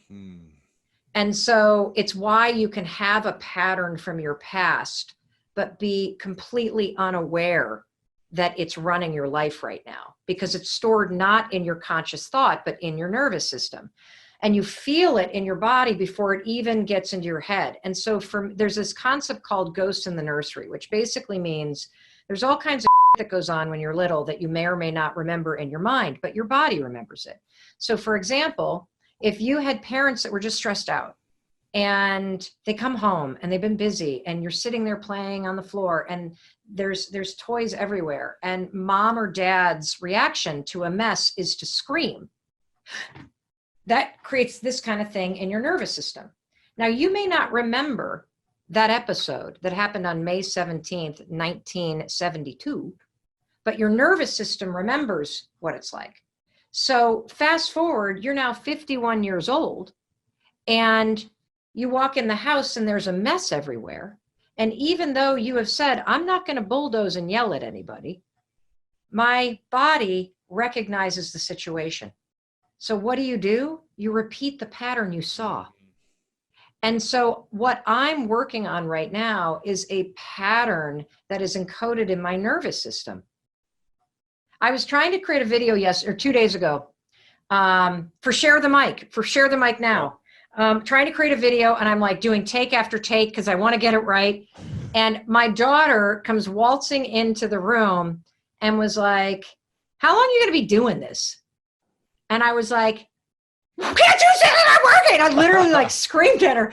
And she looked at me, Lewis, and she goes, you have a real problem. Wow. How old is your daughter? 20. And I said, I calmly said, you're right, I do. When I get interrupted, I lose control of the response, and I'm working so hard. And the way that and I'm clearly not mastering this yet, but the way that you do it is as you feel it rise up, you have to, you can use the 5-second rule, 5, 4, 3, 2, 1. You can use just take a quick breath. You can notice the pattern, and you've got to create a pause between the emotion rising up and the reaction that gets automated. And for many people, the reaction, Lewis, is to run away. It's to leave the room. It's to avoid the confrontation. It was just easy, hold on, let me let the clock go. Even though you hate being interrupted by anything, this is a great interruption. See, I did. Like I didn't do the bulldoze. I was calm because it wasn't a human being. I'm only mean to human beings. A lot of people run away. They avoid conflict. They say it's just easier. But if running away and avoiding conflict continues to create a pattern where you feel invisible and your boundaries are tromped on, that's a pattern. And, here's the other thing about patterns. Running away and being quiet might have saved you when you were little. Because if you were quiet and out of the room, you didn't get hit, you didn't get yelled at, you were out of harm's way. So when you were little, it was a genius pattern because it protected you.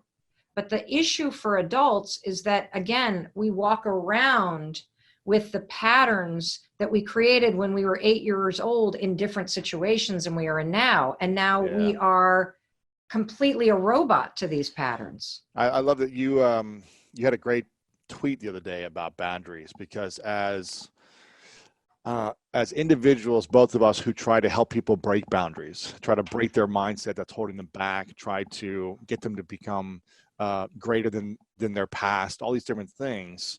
You wrote a post that said, your boundaries are there to serve you. As you grow, so will your boundaries. What boundaries do you need to set up in order to help yourself grow?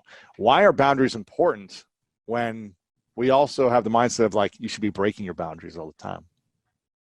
Well, I wouldn't say that breaking your, like, I don't call the obstacles, or I call them excuses. And so I think the hardest boundaries, honestly, are the ones to set with yourself.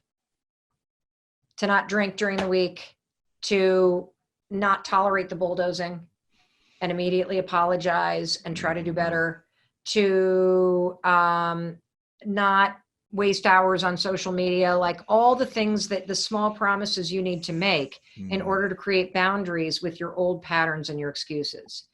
To me, the hardest boundaries to set are those with myself. What was the question again? We encourage people to break boundaries. They feel like they're limited but you talk about your boundaries are there to serve you.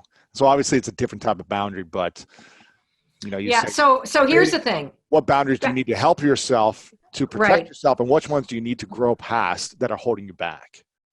I think that the definition with boundaries that has helped me the most is understanding that boundaries are for me, they're not for you. Mm. And the single biggest mistake that we make in any relationship, particularly romantic ones, but also work-related ones, is we do not express what we need. That's so true. My girlfriend was telling me this the other day. She's like, I really want you to tell me what you need and when you want it and feel comfortable and confident saying it. And for me, I go back into trauma of past, like when I used to say what I want and need and it didn't get met, I'd get let down, my expectations, I'd get hurt. So I was like, screw it, I'll just do everything on my own, which leads to resentment or whatever else. Yeah, how's that working out for you? It's like, so Lewis, that's an example of 8-year-old Lewis created a pattern that worked when you were 8. Yeah. But now that you're in your 30s and in a relationship that you really care about, you've got to identify the pattern and break it and replace it. And the good news is any pattern can be replaced. Yeah. Change isn't personal. It just feels personal. Change is just about identifying patterns and replacing them with new ones. That's it. Mm-hmm. And it'll take a little while because they're encoded in your nervous system and your default is to just do it yourself. But you cannot, as a rule, punish other people for you didn't communicate. Right. So I'll give you the perfect example. So Chris and I have been married for 24 years. And when I was before the talk show and I made my living mostly by, doing 100 speeches a year, I would be on the road 150 days a year. And when I would come home, there was always something that pissed me off. Like what? Like, the trash isn't taken out, the clothes are here, or is it something else? Oh no, I'm way worse than that. Are you kidding? I would walk in after being gone for 5 or 6 days, and there on the island in the kitchen was a vase that had dead flowers, the ones that I had bought for myself a week before. And it was as if everybody in my family had been walking around the island for 6 days as if there was some dead flower sculpture in the middle of the island. And so I would come home, and first of all, the only person that's really excited to see me is a dog. And my family did sit me down at one point and they said, you realize when you're not here, we have our own lives. So you don't put your lives on hold while, for us, and we're not putting our lives on hold. So it's not that we're not excited to see you, but we're not organizing our whole lives around when mom comes home. Right. Which is actually really good. To be like the dog, excited and running up and jumping in your arms and kissing you. Yeah. Yeah, no, they don't. But I think that's cool because that means that they're independent and doing their own thing. They've set boundaries. They've set boundaries with me. Perfect. So for probably 6 months, I would get pissy and I would walk in and put my bags down and I'd grab the flowers and I demonstratively, how many times has everyone done this? Throw them out loudly, like, are you everyone getting hears my you. Communication? Yeah, I'm getting my communication. Just throwing these dead flowers out, communicate to you that you should buy me flowers. Like, I'm not saying that, but that's what the body language is, right? How dare I have been off. I've been in 4 cities and then you become a mart. Like, ugh, I'm disgusting when I tell this story, but this is it. This is like, so. Well, I see you've got some lovely flowers behind you that look alive. So that's good to see. Oh, that's nice. So Lupin. So I do love flowers. So finally, I just said to Chris, you know what would make me feel amazing is if when I came home, you had just bought some flowers. Just go to just when you're at the grocery store. It doesn't. You don't have to order. Like I'm saying, buy the $5 pack of half-dead tulips. Just something, okay? And then he said, why? And this is the most important part of expressing. And look, you don't have to give an explanation if you're trying to like cut off a toxic person. But if you want to express boundaries with somebody because you want them to understand you more deeply, give them the why. I said, because it makes me think that you are excited for me to come home and that you knew I was coming because I'm starting to feel forgotten. So underneath the anger, Lewis, wow, was hurt. and feeling like I didn't matter. And so I'll be darned, I walk in and there they are. And I literally feel so seen.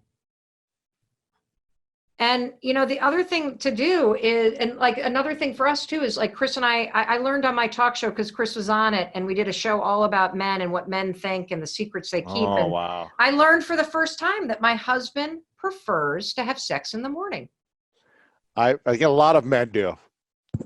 I didn't know that. Well, see, I didn't like it because I don't like bad breath in the morning. That's, but my if I girlfriend know says the that same that's thing. coming, My like, girlfriend says the same thing. But I'm like, why didn't you tell me? And the reason why is because we're so funky about asking for what we need. We're so afraid of getting rejected or denied or whatever, or being vulnerable in that moment. But the greatest thing that you can do is ask for what you need. Your friends need to know what you need. Your lover needs to know what you need. Your kids need to know what you need, because then they can show up in a way where you feel seen, and then they're gonna feel incredible. Yeah, and you can't expect people to know what you need, or them to know what you need by communicating it through anger and this frustration of, whatever, like you throwing away the flowers. That way of communicating also is extremely unhealthy. I'm to blame there as well, and I think that's not a healthy way of creating love within a relationship, whether it's a friend, a family member, or a loved one. But here's the thing. You want to know why? Let me let everybody off the hook. Yeah. Because here's the reason why this happens. And this is what I want everyone to know what we're up against. So, Lewis, as you and I sit here talking about the flower thing, right? And you got to communicate your boundaries. As we're having this conversation, we are present and we're using the thinking part of our brain.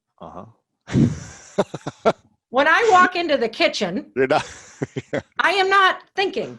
Yeah. I am in the emotional, traumatic, nervous system, robot part of my body.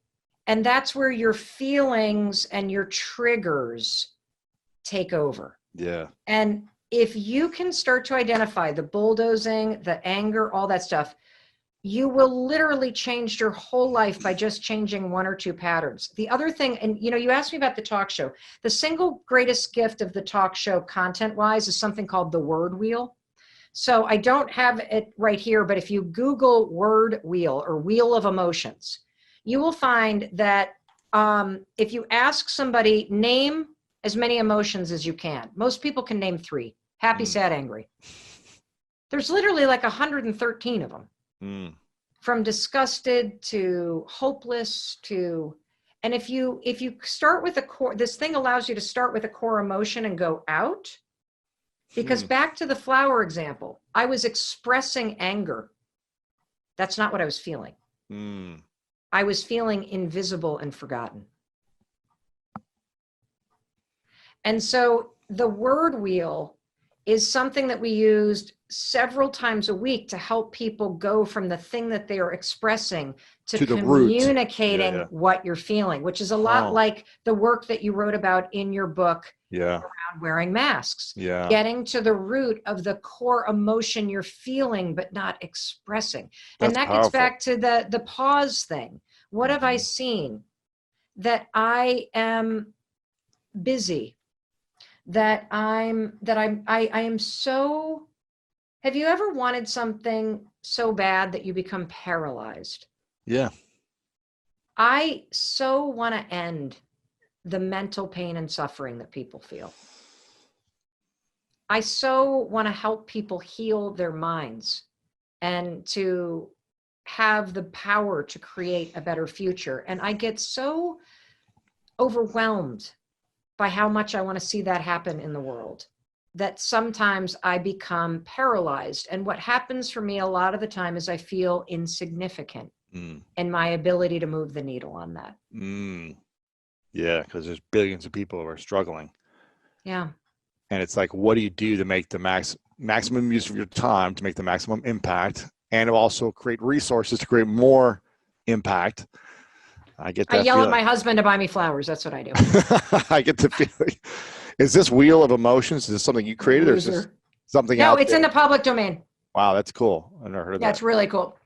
Now, I've been, I think I mentioned this to you. I guess I've had some paralysis or just a lack of focus around completion of my book proposal I've been working on for about a year as well. About Dyslexia unite. exactly about eliminating self-doubt. I think self-doubt and mental challenges kind of are cousins maybe of each other, family members in some way. And I think self-doubt is the killer of dreams. I believe when we don't believe in ourselves and our abilities, eventually we're going to sabotage something. And I hear you talk about confidence a lot. A lot of your social media posts are about this. You say it a lot better than I do. But what do you think are the reasons we doubt ourselves, or what do you think is the steps to gaining more confidence in ourselves when we doubt? So I always thought that confidence was a thing that you feel. And I have come to prefer that confidence is something that you do, meaning that, a lot of people like to think, okay, well, you're going to feel confident first. And then once you feel confident, then you'll take the action. And that's wrong. It's not a chicken or an egg in my mind. I think what happens is you have to force yourself in a moment of self-doubt to do something. And when you see yourself taking action, the confidence follows. So I have created my own definition of confidence, which is confidence is the willingness to try. And you display the willingness to try when you take action. Yeah. It's a lot like the relationship between courage and fear. You can't have courage without fear. Courage isn't the absence of fear. It's acting in the face of it. And confidence isn't the absence of self-doubt. It's being willing to try, even though you doubt yourself. Mm-hmm. That's beautiful. That's going in the book.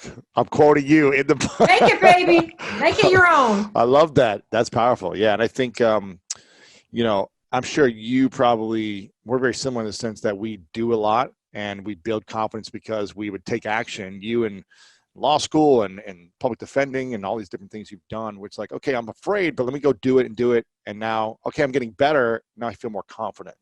It's not just let me learn something or let me read a book and now I'm confident in a skill that I haven't applied. I must apply it and fail a bunch and realize, oh, okay, I've gotten better. I have fallen over and over and now I'm standing and I'm actually doing okay and I'm doing even better now. Let me build my confidence there. So yes. And look, here's the thing. I think that preparation and studying something so that you feel like you have an understanding of something can be an important first thing that you try, but don't let the studying of something become the reason why you don't actually take the next action. Yeah. Well, I need to get my master's. I need to go to business school. I need to go to whatever, and then never actually do it. When you can start doing something much sooner before needing to have all the credentials necessarily. Yes, there's very few things. Except for like being a doctor. Okay, maybe don't do surgery. Correct. Yeah. Yeah, a chemist, a doctor, something that requires you to actually have accreditation and specialized knowledge, an engineer, whatever. But most things that you will master in life will not be mastered by reading a book. You cannot learn how to ride a bike by reading about it. You have to get your ass on that seat and find your balance. That's how you find balance, is by falling. Because balance is somewhere in between not being on the bike and falling. Or being on the bike and falling, rather. If you're looking for more greatness in your life, make sure to check out this video right here. And also check out our free PDF, The 3 Secrets to Unlock the Power of Your Mind to help you change your life. Download it right here. We have these strong theories. It's just the science suggests they're wrong. It's not like we're not putting the work in. We're putting the work in the wrong stuff.